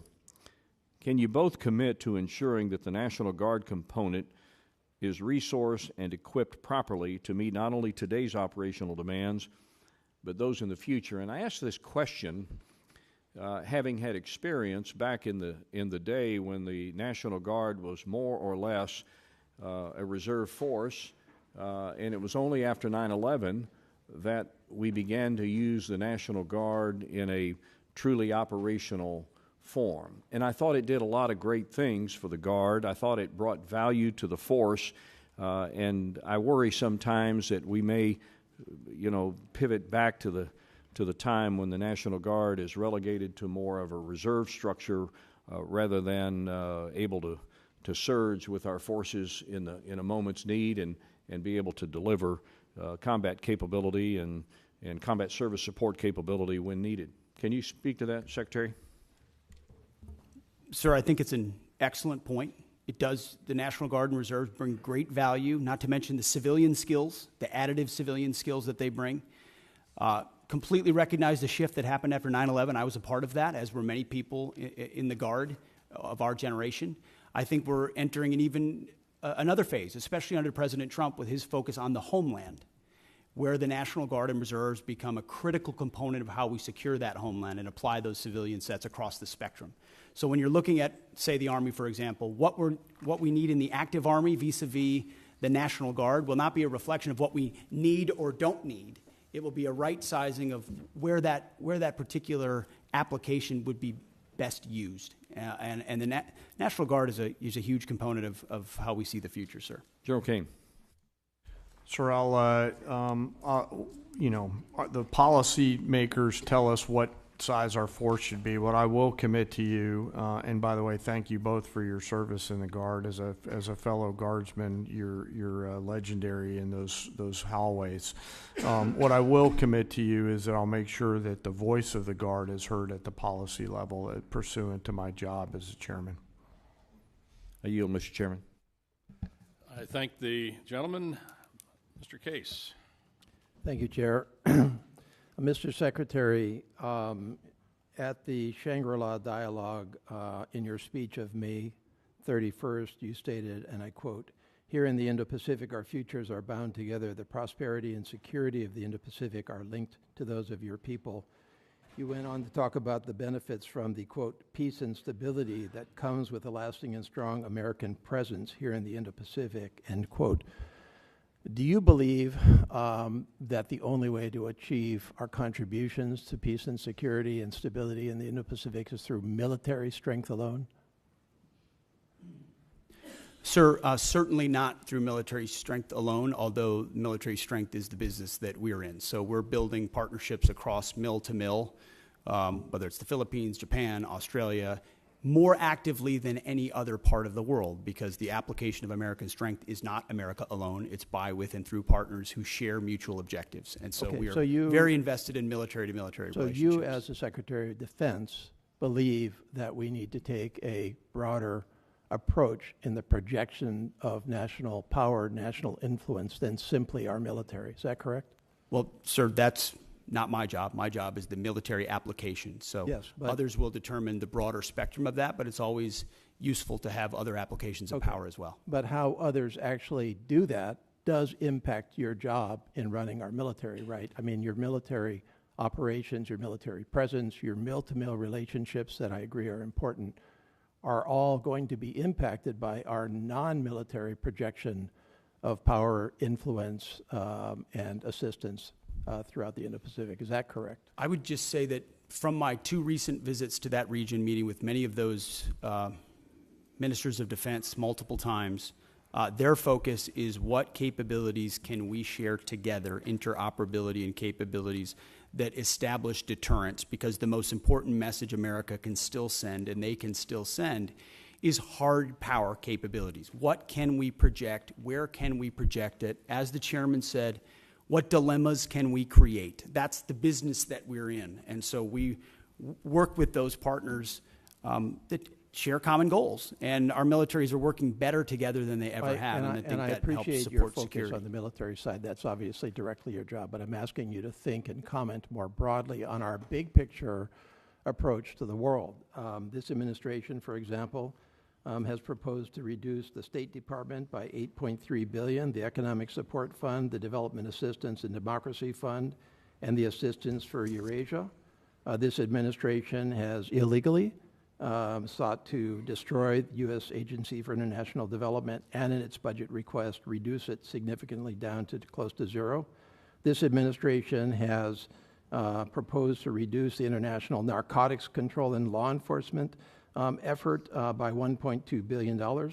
This administration has proposed to eliminate the Millennium Challenge Corporation, or not eliminate it, but reduce it by $1 billion, a significant reduction. One of our principal agencies that assists us with meeting the needs of the Indo-Pacific in the infrastructure area, and what I think you would agree are key strategic countries such as Indonesia, such as Kiribati, such as the Philippines, such as the Solomon Islands.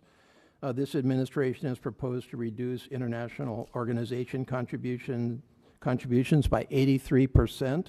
This administration is not following through on commitments that we made to the freely associated states, all of which are strategically critical to this country, to expand veteran services in those 3 countries, Palau, the Federated States of Micronesia, and the Marshall Islands.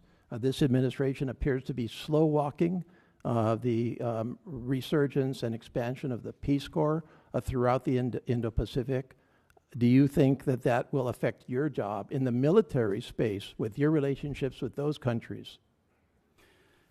No, sir. I would add to that list the elimination of most USAID programs, which I don't hear anything about because a lot of them were wasteful and duplicitous, and I'm glad we got rid of them. Well, I've had those conversations as far as with those you mentioned countries. international organizations, the 83% reduction. Again, I hear nothing about that because most have of you those talked to those international countries? organizations are not serving U.S. interests, Mr. and so we shouldn't Secretary, be have you funding them talked to if they're those not countries serving about U.S. the interests. impact? So I don't hear from our allies problems about that. Well, I because don't think you're talking to the those right were not people. part of their calculus Yeah, of American if you power. talk to any one of those countries, they'll tell you that they're deeply concerned with the reduction of non-defense dollars, and it will, in fact, influence our presence and our contribution to your stated goal of peace and stability and I think they security respect in that the we're Indo-Pacific. reducing waste on programs that aren't actually affecting Gentleman, change time on the has ground. expired. Mr. Diaz-Balart. Thank you, and to three of you, thank you. Thanks for being here, and thanks for your service. Mr. Secretary, I have two questions.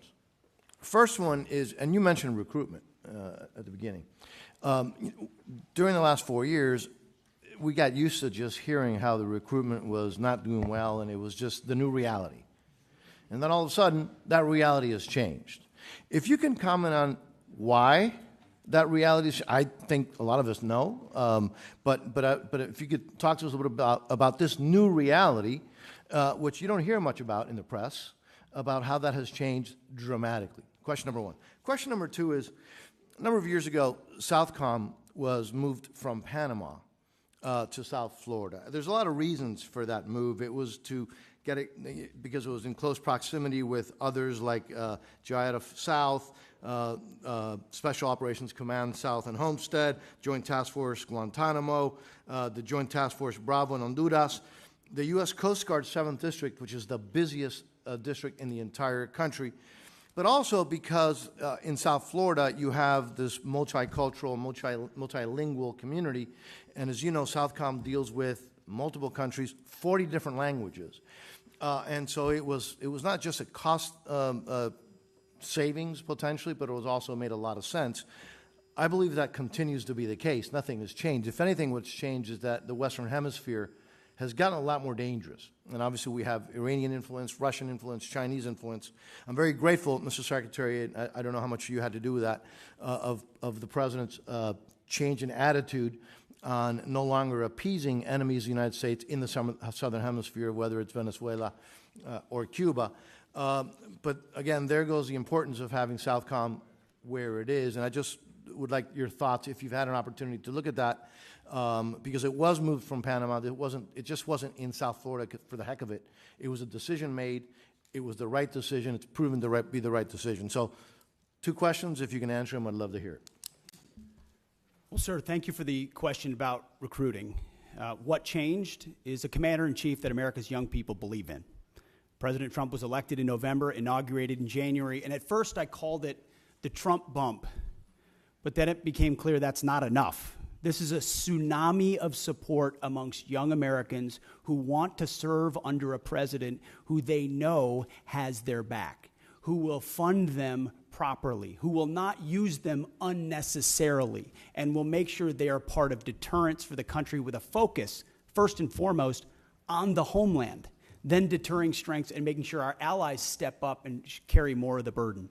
So you've got a historic surge in the Army, the Marine Corps, Navy, Air Force, you name it.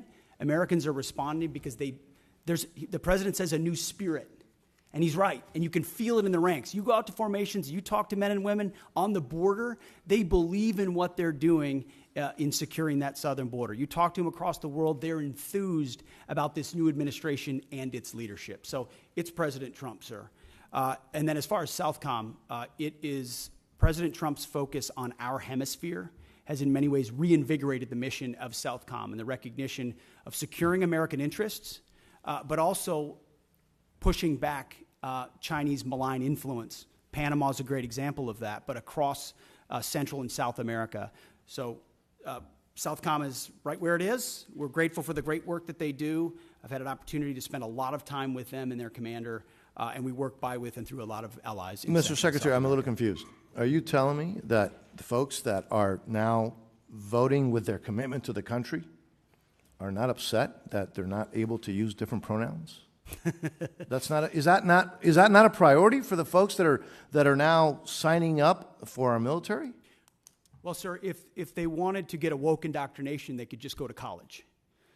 Instead, they're joining the military, where we're focused on the basics. We know men are men, women are women, standards will be high, and we're getting rid of the distractions, the ideologies, the politicization that was in our ranks so that soldiers, men and women, can do their jobs on behalf of the nation. I think that's all that American people, all the people who want to serve want, is that clarity and that support, and President Trump is giving it. Well, Mr. Secretary, I would also add that I think having you there has made it very clear what the attitude is. And I will tell you, to me, it's really, really refreshing, and I thank you all. I appreciate yield it. back. Thank you, sir. Yields back. Ms. Lee. Thank you, Mr. Chairman. Thank you for being here. Mr. Chairman, I ask unanimous consent to submit to the record an article from the New York Times entitled, "China's Chokehold on This Obscure Mineral Threatens the West Military." Without objection. Mr. Secretary, this article that I just referenced outlines how the Department of Defense paid an Australian firm 10 times more than it paid MP Materials, an American firm, to onshore the full ecosystem of rare earth production. MP, the largest U.S. rare earth producer, has invested $1 billion of its own capital since 2020 and employs more than 800 Americans. Yet it was undercut by an Australian firm that never even broke ground in the U.S. MP Materials is ready to install their samarium processing equipment and help the U.S. combat China's export controls. And I want to note that China produces the entire world's supply of this obscure rare earth metal that is used almost entirely in military applications because of its its use in heat resistance magnets. So my question is, in accordance with the administration's America First agenda, do you agree that subsidies should first support U.S. companies already investing, hiring, and paying taxes in the United States? And can I have your support in ensuring that the department critical mineral policies will align with this goal? Ma'am, it's an excellent question. It's something we have been very focused on. In fact, my deputy secretary, it is his number one, is ensuring that sourcing of critical minerals, whether they're heavy or light rare earths, are sourced reliably in America first, and if not, then amongst allies. I won't reveal or talk about more than that in a setting like this, because we have reserves and we have capabilities, but at the same time, we have to aggressively work. And MP Materials, Mountain Pass, is a great example of a place where we can partner with industry. But what does China do? You know this. China undercuts the market intentionally to try to corner the market, and we have to account for that in the way that in the things that we support. So the answer is yes, I can have your Yes, support. Thank you. I also want to turn now to the collaborative combat aircraft. I represent Las Vegas, Nevada, so we're very excited that the department will base the CCA unit at Creech Air Force Base, which is the center of excellence in uncrewed aircraft systems. And I want to make sure that the department has the resources they need to make this program a success. Last year, the Air Force had to shift $383 million to the CCA program, plussing it up by 60%. Can you assure me that your budget request will fully fund the CCA program this year? Ma'am, it does fully fund the CCA, and we believe in the collaborative combat aircraft, the loyal wingman concept, this idea that you project power more robustly through autonomous, semi-autonomous systems that that amplify our lethal effect. So yes. Thank you. Great. Can you give me an update on the first flight and the production decision for Increment 1, and are we on track for the flight? When will it be? And finally, when do you anticipate the production decision this fiscal year? What quantity of aircraft will we procure? How many vendors will you award? And what factors are you considering? Bryn, feel free to chime in. You're talking about the CCA still, yes. Correct? My understanding is later this year on the flight. Do we know but a date? As far as I don't know the exact date, ma'am. But Bryn, you might know. Yes, ma'am. We can get back to you on the specific date. It should be this fiscal year. And for our budget request, it's $804 million for the collaborative combat aircraft. Great. Thank you. How much time do I have left? I'll just also, can you then outline what is planned for Increment 2? What type of capabilities can we expect, and what timeline and critical milestones? We'll get back to you on that one. Okay. Thank you. With that, I yield. Thank you, gentlelady. And I'd just like to point out that Mountain Pass is in San Bernardino County, California. So one of the only critical mineral mines only left in the United States. Hopefully that'll change soon. Mr. Joyce. Nope. Mr. Elzey. Thank you, Mr. Chairman. Sergeant Major Troy Black, thank you for all your years of service. You've been serving this country since Ronald Reagan was president in 1988. You leave behind a distinguished career in uniform, wearing that uniform, service to your country. You have served as the senior enlisted advisor to the Commandant of the Marine Corps and now to the Chairman of the Joint Chiefs.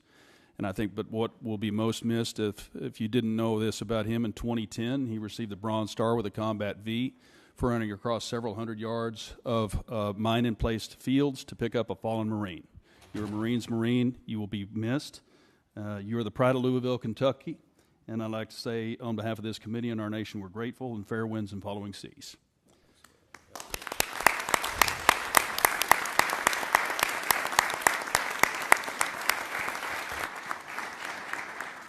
Secretary Hegseth and General Kane and Ms. McDonald, glad you're here. I'm personally grateful for your service to our country and for sharing your valuable time with us today.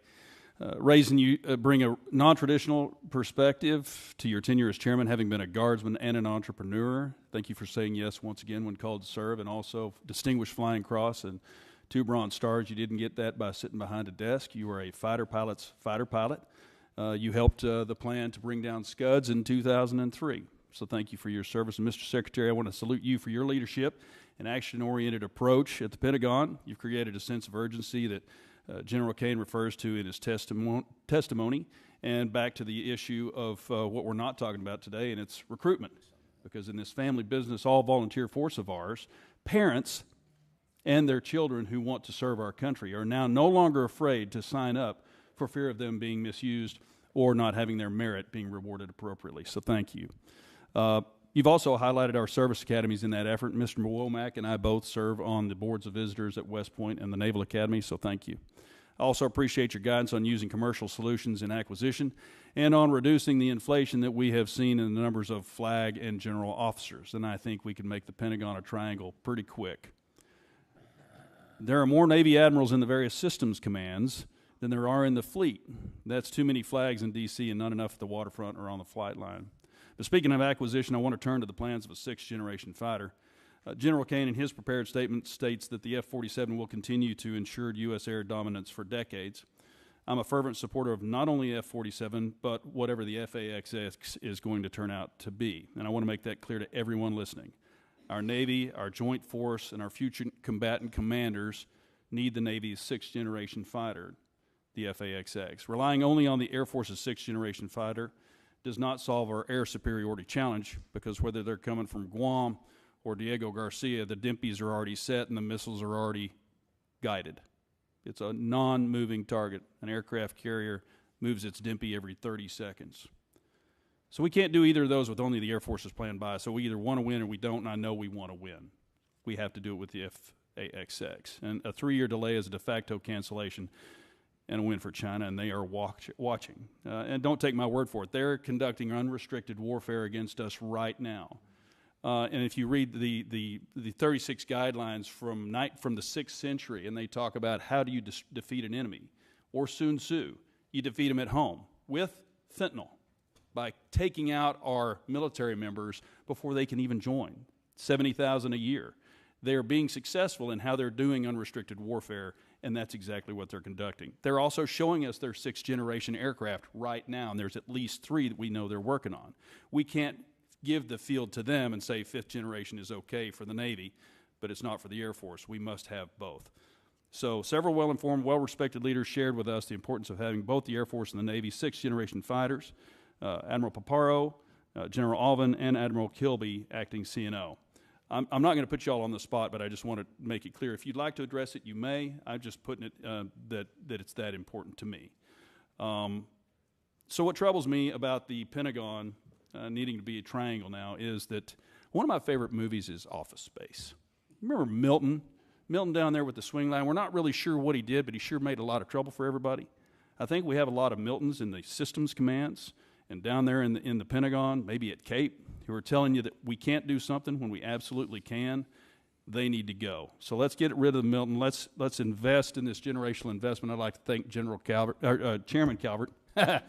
Chairman Calvert, for his investment in the FAXX and the bill, and present to this subcommittee later today. So thank you all. Appreciate it. Okay, go Navy. Mr. Morelli, you're recognized. Thank you, General, Chairman. I'm grateful for your service and grateful, Mr. Chairman, for the hearing today. I don't want to pile on, Mr. Secretary, and I'm brand new to this subcommittee, but I will say that in the same way we wouldn't go into battle without knowing the number of troops, our weaponry, the number of armaments, equipment, supplies. It's really almost impossible for this committee to do its job without details from the President, from the Department on a budget request. So I wonder whether or not we could get a commitment from all of you to come back before the committee when the full, the President's budget request has been delivered, so you can answer questions in detail about it. Certainly we'll make sure you get those details, Congressman.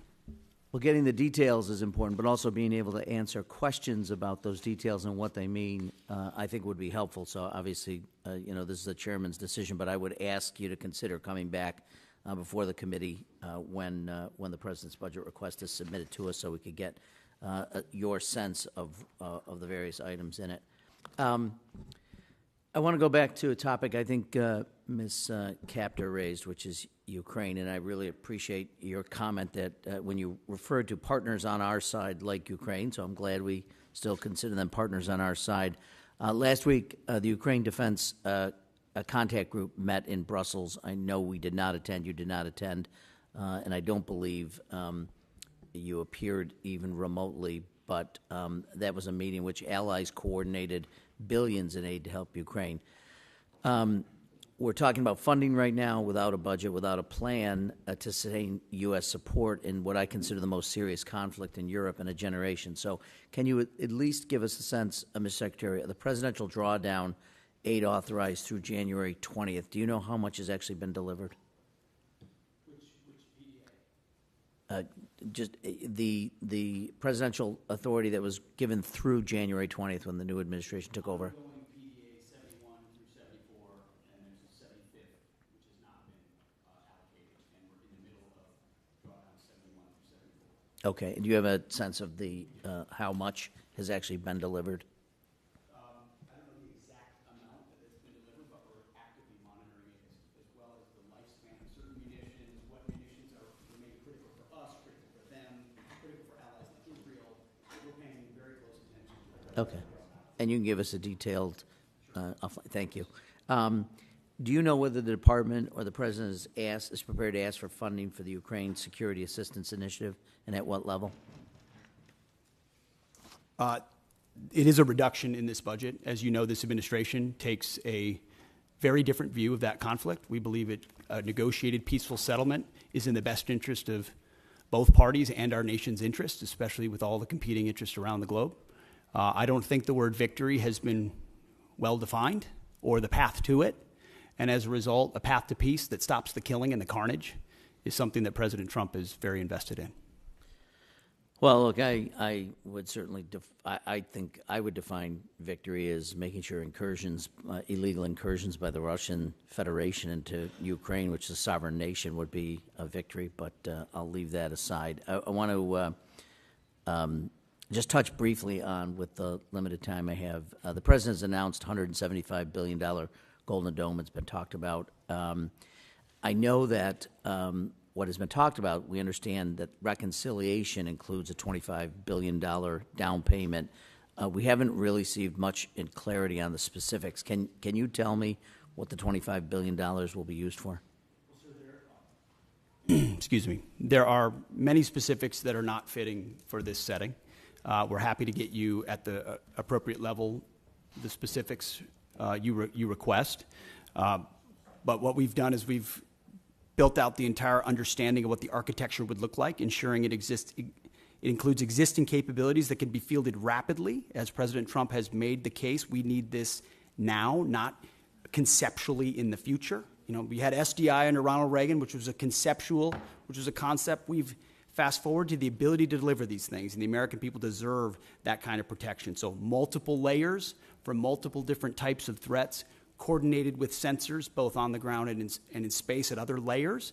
And we've got one of our best Space Force generals fully focused on that project in General Gutlein, who has a background in understanding those types of architectures. So we've pulled the program up to the Office of Secretary of Defense to make sure it's monitored on a monthly basis. Can you tell us what the appropriations request will be for Golden Dome in the 26 fiscal year?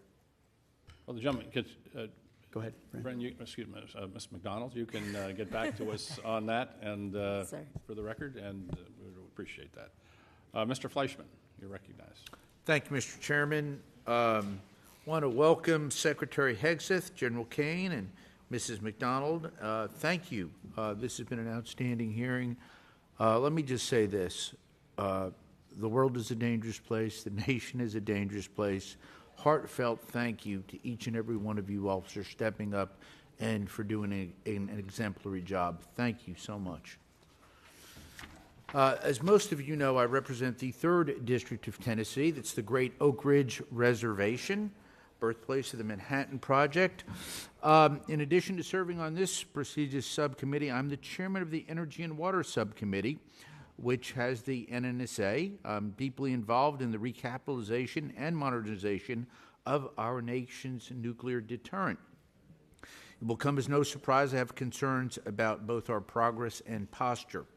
Our progress is a concern as we are recapitalizing the entire nuclear deterrent all at once.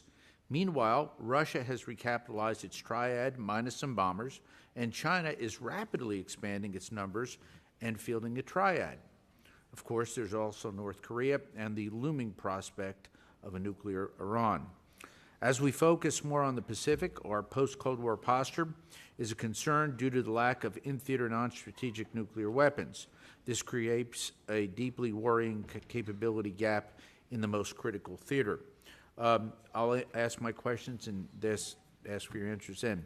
First, Secretary Hegseth, given this troubling strategic threat picture, what is your outlook on the current pace and scope of nuclear recapitalization? And then, General Kane, what are your ideas to fill this non-strategic nuclear capability gap in the Pacific?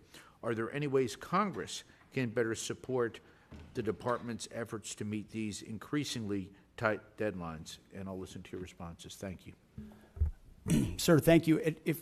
First, if I would just take liberty, both the chairman and I have taken up almost all the oxygen from Bryn McDonald here.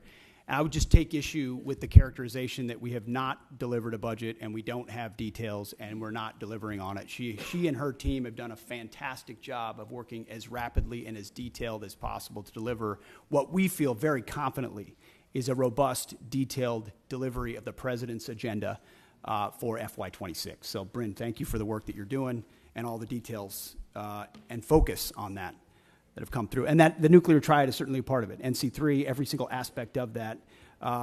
Sentinel, with the Nunn-McCurdy breach, has to, we are taking a very hard look at that while fully funding it. Columbia-class, critical. B-21, which for the most part has been a success story, but needs to be continually monitored, as any major platform does. And then the SLICM-N as well, investing in that capability, considering the advantages we have on the submarine side. So we are fully funding, in fact, even more so in most cases, that capitalization and modernization, which we have to, considering what our adversaries are up to. Thank you, sir. Sure. I just echo the Secretary's comments about non-strategic nuclear weapons, SLICM and the others. And I think it really, for me, centers around 4 C's that we got to do across the enterprise. Change the culture to get after it faster. That's the first one. We got to create competition across the continuum in the defense and national industrial base. We need to buy better contracts and get greater capacity. So no ads other than that, Congressman. Thank you. So if I may, you all feel reasonably comfortable with the way that we're modernizing our triad? Well, sir, I'm not comfortable with the way the Sentinel upgrade had been happening. Understood. With the recognition that it is behind and can't be. And so we're getting at dynamic ways to address that. Different alternatives. Our Deputy Secretary and his team very focused along with Bryn. What do we fund? Why do we fund it? How do we look at new ways to do it? Because the way we've approached it so far has gotten us nowhere fast. Thank you. By the way, I welcome you all to visit Oak Ridge at any time. Thank you, and I'll yield back. Thank the gentleman. Mr. Aguilar. Thank you, Chairman General Calvert. That's right. Thanks to the witnesses for being here. Yes, okay, Private, go ahead. The clock's still moving, Mr. Secretary. I want to express my severe concern with the deployment of the National Guard in Los Angeles without consultation of the state of California. There have been photographs that have shown these troops sleeping on the floor and have not been provided fuel, food, or water by DoD. How long will this deployment last, and why were we unprepared to provide them basic necessities such as food and water? The commanders and troops on the field are very well prepared, sir. They responded incredibly rapidly to a deteriorating situation with equipment and capabilities. We have made sure from the top down, as a Secretary of Defense who's been in a unit holding riot shields outside the White House during the chaos of the summer of 2020. I know what it's like to be immediately deployed into a situation like that. There are moments where you make do as best you can temporarily, but we are ensuring they're housed, fed, water capabilities in real time from my office, because I care that much about the California Guard and the Marines and the men and women who are supporting our ICE agents on the ground. You should check It's with your true office. every day, and that's a disingenuous attack that misrepresents how much we care about our troops and what they're doing to defend ICE agents. I'm not going to take the fact that we don't care about the troops. Nobody cares more about the troops at the top than this Secretary and the Chairman and our How long department. will the deployment last? We stated very publicly that it's 60 days. Because we want to ensure that those rioters, looters, and thugs on the other side assaulting our police officers know that we're not going anywhere. We're here to maintain the peace on behalf of law enforcement officers in Los Angeles, which Gavin Newsom won't do. What is the estimated cost of the deployment for the Guard and the Marines to L.A., and where's this funding coming from? Will it be coming from quality of life programs that affect our service members or our families? If you want to wait till I finish Before my I hand it question, to such as updates, housing, and barracks? Before I hand it to Bryn, the insinuation that we're pulling money from housing and barracks in order to fund this is disingenuous and incorrect. I'm just asking. Bryn can give you the numbers, absolutely. So the current estimated cost is $134 million, which is largely just TDY costs, travel, housing, food, et cetera. Where's it coming from? That's the cost, but where's it coming from? Out of their O&M accounts. With the most recent deployment of the Marines, Mr. Secretary, what's the justification for using the military for civilian law enforcement purposes in L.A.? Why are you sending war fighters to cities to interact with civilians? Every American citizen deserves to live in a community that's safe, and ICE agents need to be able to do their job. They're being attacked for doing their job, which is deporting illegal criminals.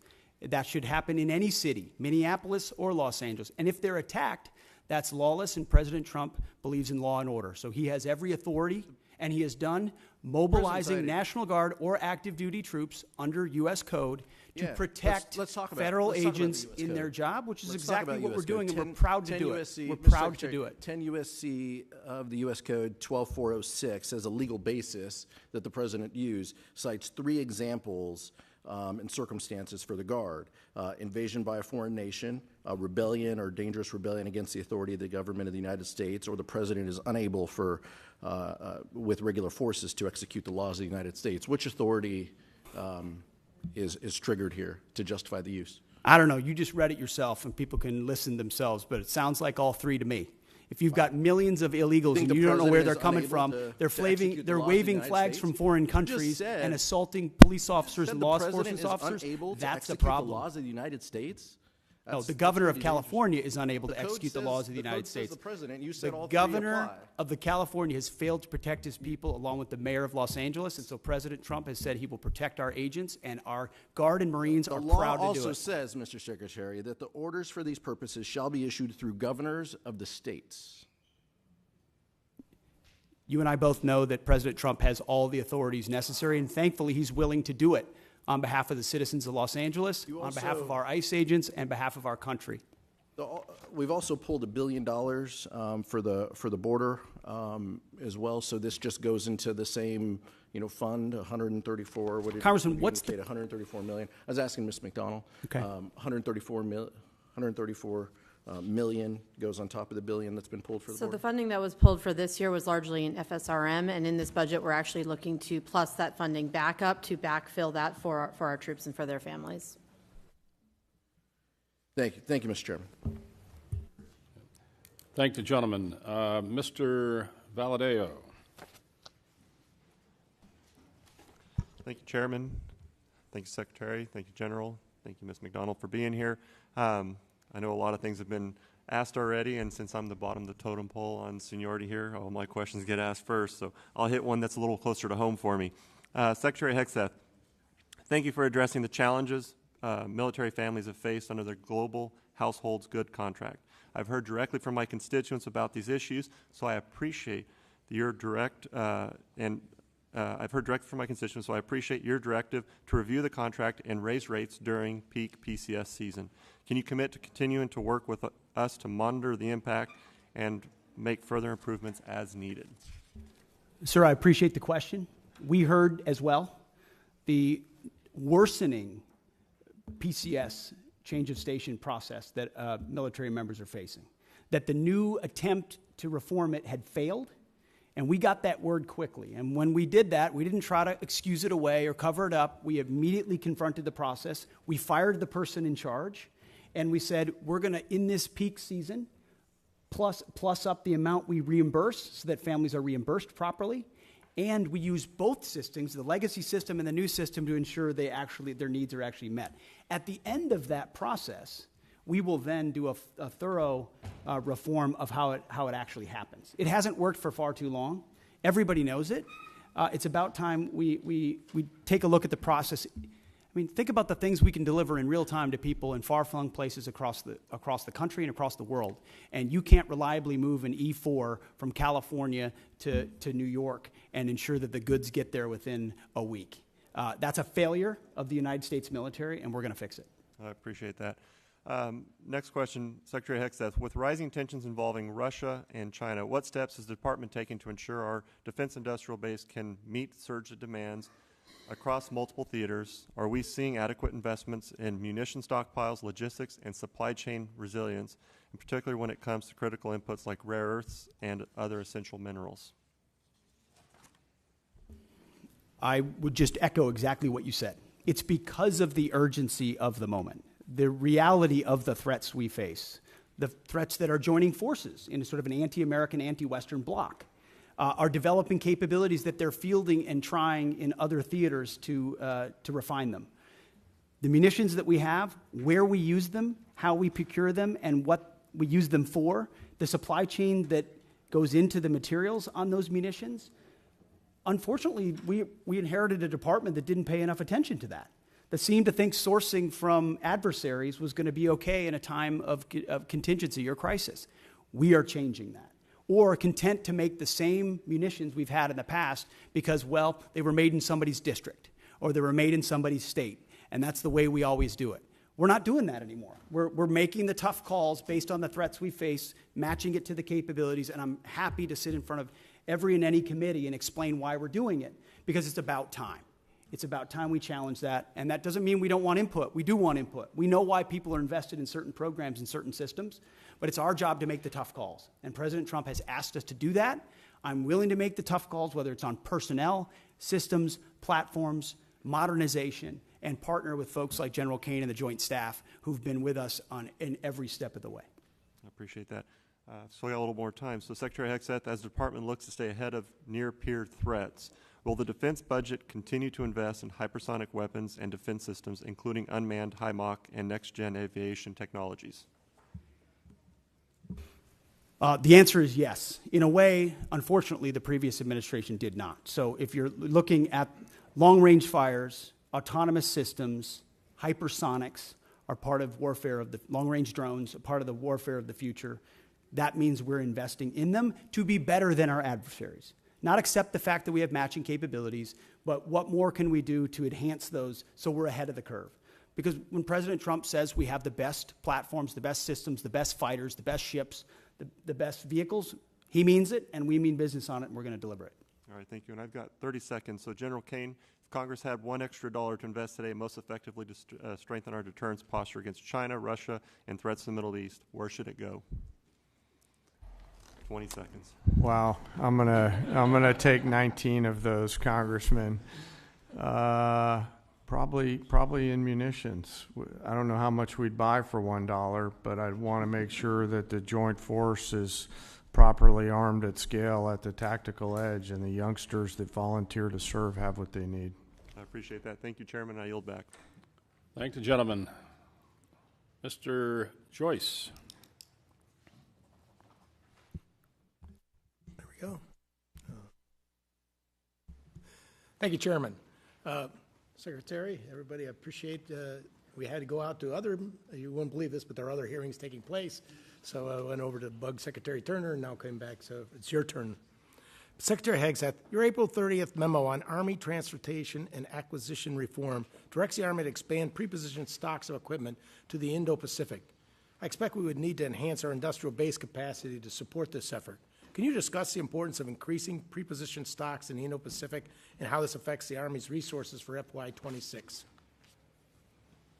It's a great question because it marries up two things that need to be linked and synced and often aren't, right? The capabilities that we have in the priority theater and where we preposition those capabilities. So my job exists on multiple axes of that.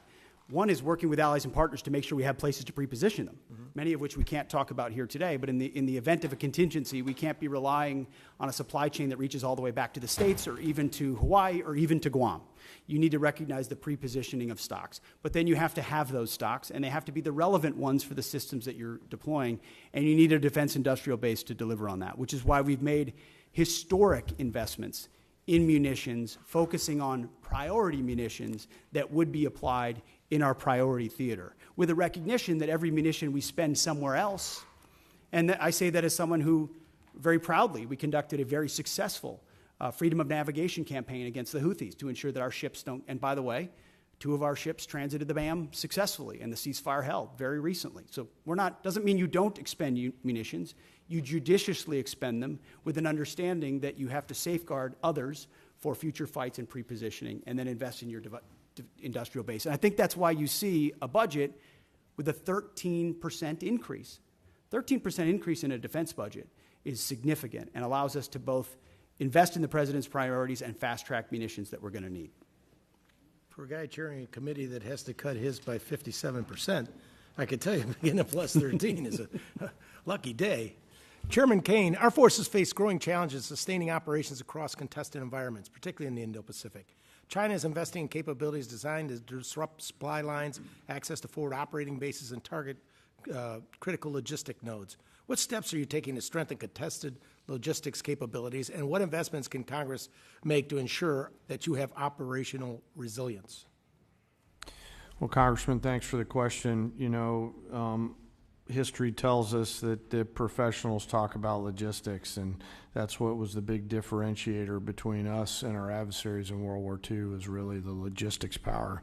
You know, our teammates within the Joint Force are looking carefully at this right now, and as we look at the adversaries' threat arrays that they have and our ability to defeat them and move the combat capacity that we need to through those difficult places is a key part of that.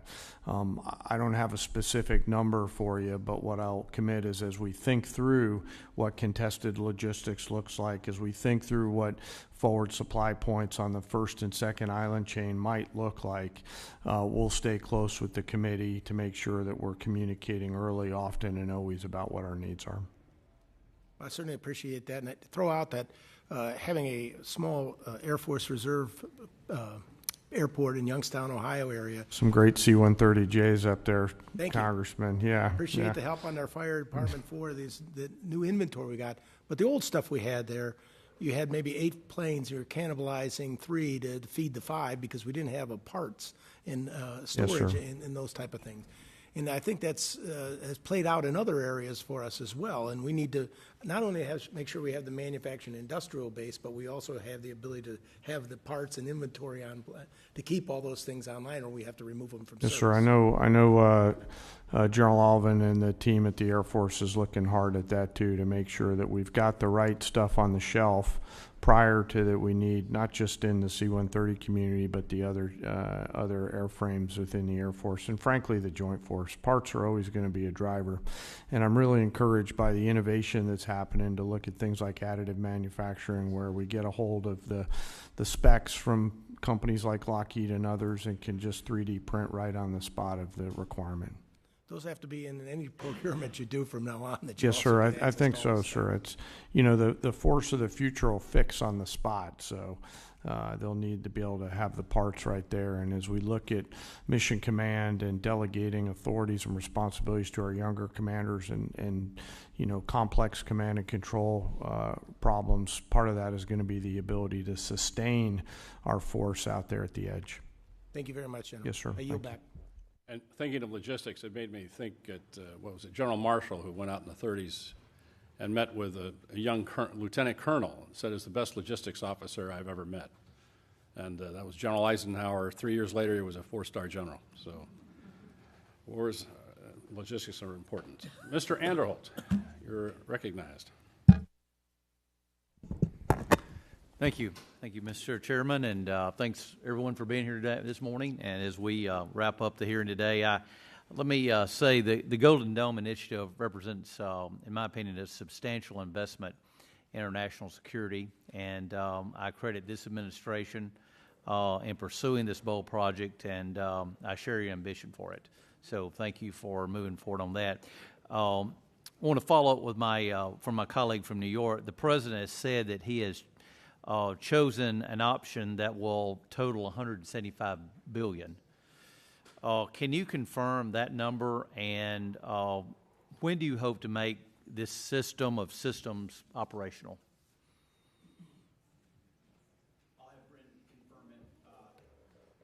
I'll have Bryn confirm it, but our belief is that 175 is the totality, that this is the initial investment, but that a lot of the investment will eventually be in systems, some of which are already in production. We'll need to ramp up the production of them because the President has charged us with having this mission capable by the end of his term. So this is not something that's futuristic. This is not something that will happen in some distant future based on some technology we don't yet have or can't field. Our approach to Golden Dome will be making sure we can procure existing layers that can talk to each other with new layers on top, because this is a layered system, as was mentioned, to include drones as well in partnership with the services. So can you confirm that, Bryn? Yes, sir. Nothing to add. That's all accurate. And we're still planning towards what the final number is, but the $24.8 billion we're requesting this year is that down payment on the near-term capabilities that we're looking at as part of the architecture. Okay, thank you. Let me switch over, and I'd like to get your thoughts on the AUKUS partnership. Not merely as a cornerstone for our Indo-Pacific defense strategy, but also as an opportunity for our defense industrial base. In fact, we've heard from a lot of Australian and UK businesses who are ready, willing, and able to move production to the U.S. given the new regulatory framework under Pillar 2. Britain and Australia set the standard for defense cooperation, bringing real capability and firepower to the fight. Can you preview how this administration intends to fund Pillar 2 efforts to develop and field joint capabilities between all three partners? It's a great question, sir. I've spent a great deal of time with both Minister of Defense Marles from Australia, as well as Secretary of Defense Healy from the UK, to really get our arms around what would be mutually beneficial in this trilateral arrangement. So there's the recognition with Australia in Pillar 1 that they're investing in our defense industrial base. We want to provide them capabilities. We want to make sure those capabilities are part of how they use them with submarines, but also how they integrate with us as allies. In Pillar 2, we don't want to rely just on the architecture of the previous administration. We're looking at sort of the opportunity for a signature program or programs we can work on together that benefit all three. that create processes or procurement opportunities of systems we need for future fights. And we've had, in fact, as recently as last week, I spoke with Secretary Healy about that, and we're looking for those 1 or 2 signature programs. We've got a menu of options. We're at the point where we'll get to right-sizing it and determining it. And you feel at this point that things are on track, and you're... That's what we're monitoring, especially in Pillar 1, sir, to make sure that expectations are properly set so that we're not missing deadlines or expectations are shifted in the wrong direction. So we're having honest conversations with our allies like we should, with a recognition that by investing in each other in that defense industrial base, we can have a multiplying effect. Thank you. I yield back. Thanks, gentlemen. Ms. McCollum, any closing statement? Yes, thank you, Mr. Chair. So to Mr. Aguilar's question, and Ms. McDonald, you were helping to fill in the blanks. The money's coming from FSRM, and that's about a 25% cut to that budget to fill on what's happening on the border and now what's happening in Los Angeles. If you could get us the details of what's not going to happen in that account because of that, that would be fabulous. We might want to look and see if we prioritize things in next year's budget to make sure that they're covered. Mr. Secretary, the top line on the budget before us is $830 billion. It is not $901 billion. It's just not. That's the number we have to work with. You can talk about an increase. You've got a lot of things baked in. Hopefully that goes in reconciliation, $6 billion for revitalizing shipyards, 3.5 for F-47s, 25 for Golden Dome. But that's all in reconciliation. And we can't include that in any of our planning. And that's why we are so concerned about getting the money outbreaks in front of this committee. And I'll give you an example. The Navy, their J-books, where they break everything down, I know you're really familiar with them. We had 30 of them in front of us when we were getting ready to do our appropriation last time. We have 0 in front of us this time.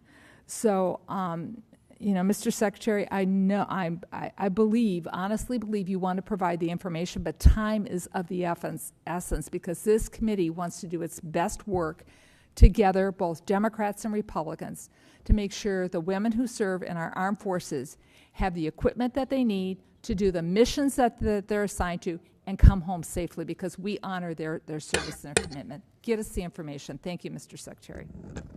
I thank the gentlelady, and I just make where we're going to agree that we need some more detailed information. We're going to go ahead and we're going to go upstairs here and do the subcommittee mark, but then later this week we're going to do the full committee mark on this bill. The Senate is pushing off doing their appropriation bills in general until after reconciliation passes because they want to incorporate that. But we don't have the luxury of time. We'll just have to work out the differences we have in conference. But it's hard for us to do our job without the J-books, without the detailed information, and I know you know that. And so you might talk to your friends at OMB, and if OMB has any friends, I don't know if they do, but and see if they can get this going for us because it would be very helpful. With that, Mr. Secretary, thank you. Chairman, thank you. And Ms. McDonald, thank you. We appreciate all of you being here today. We are adjourned.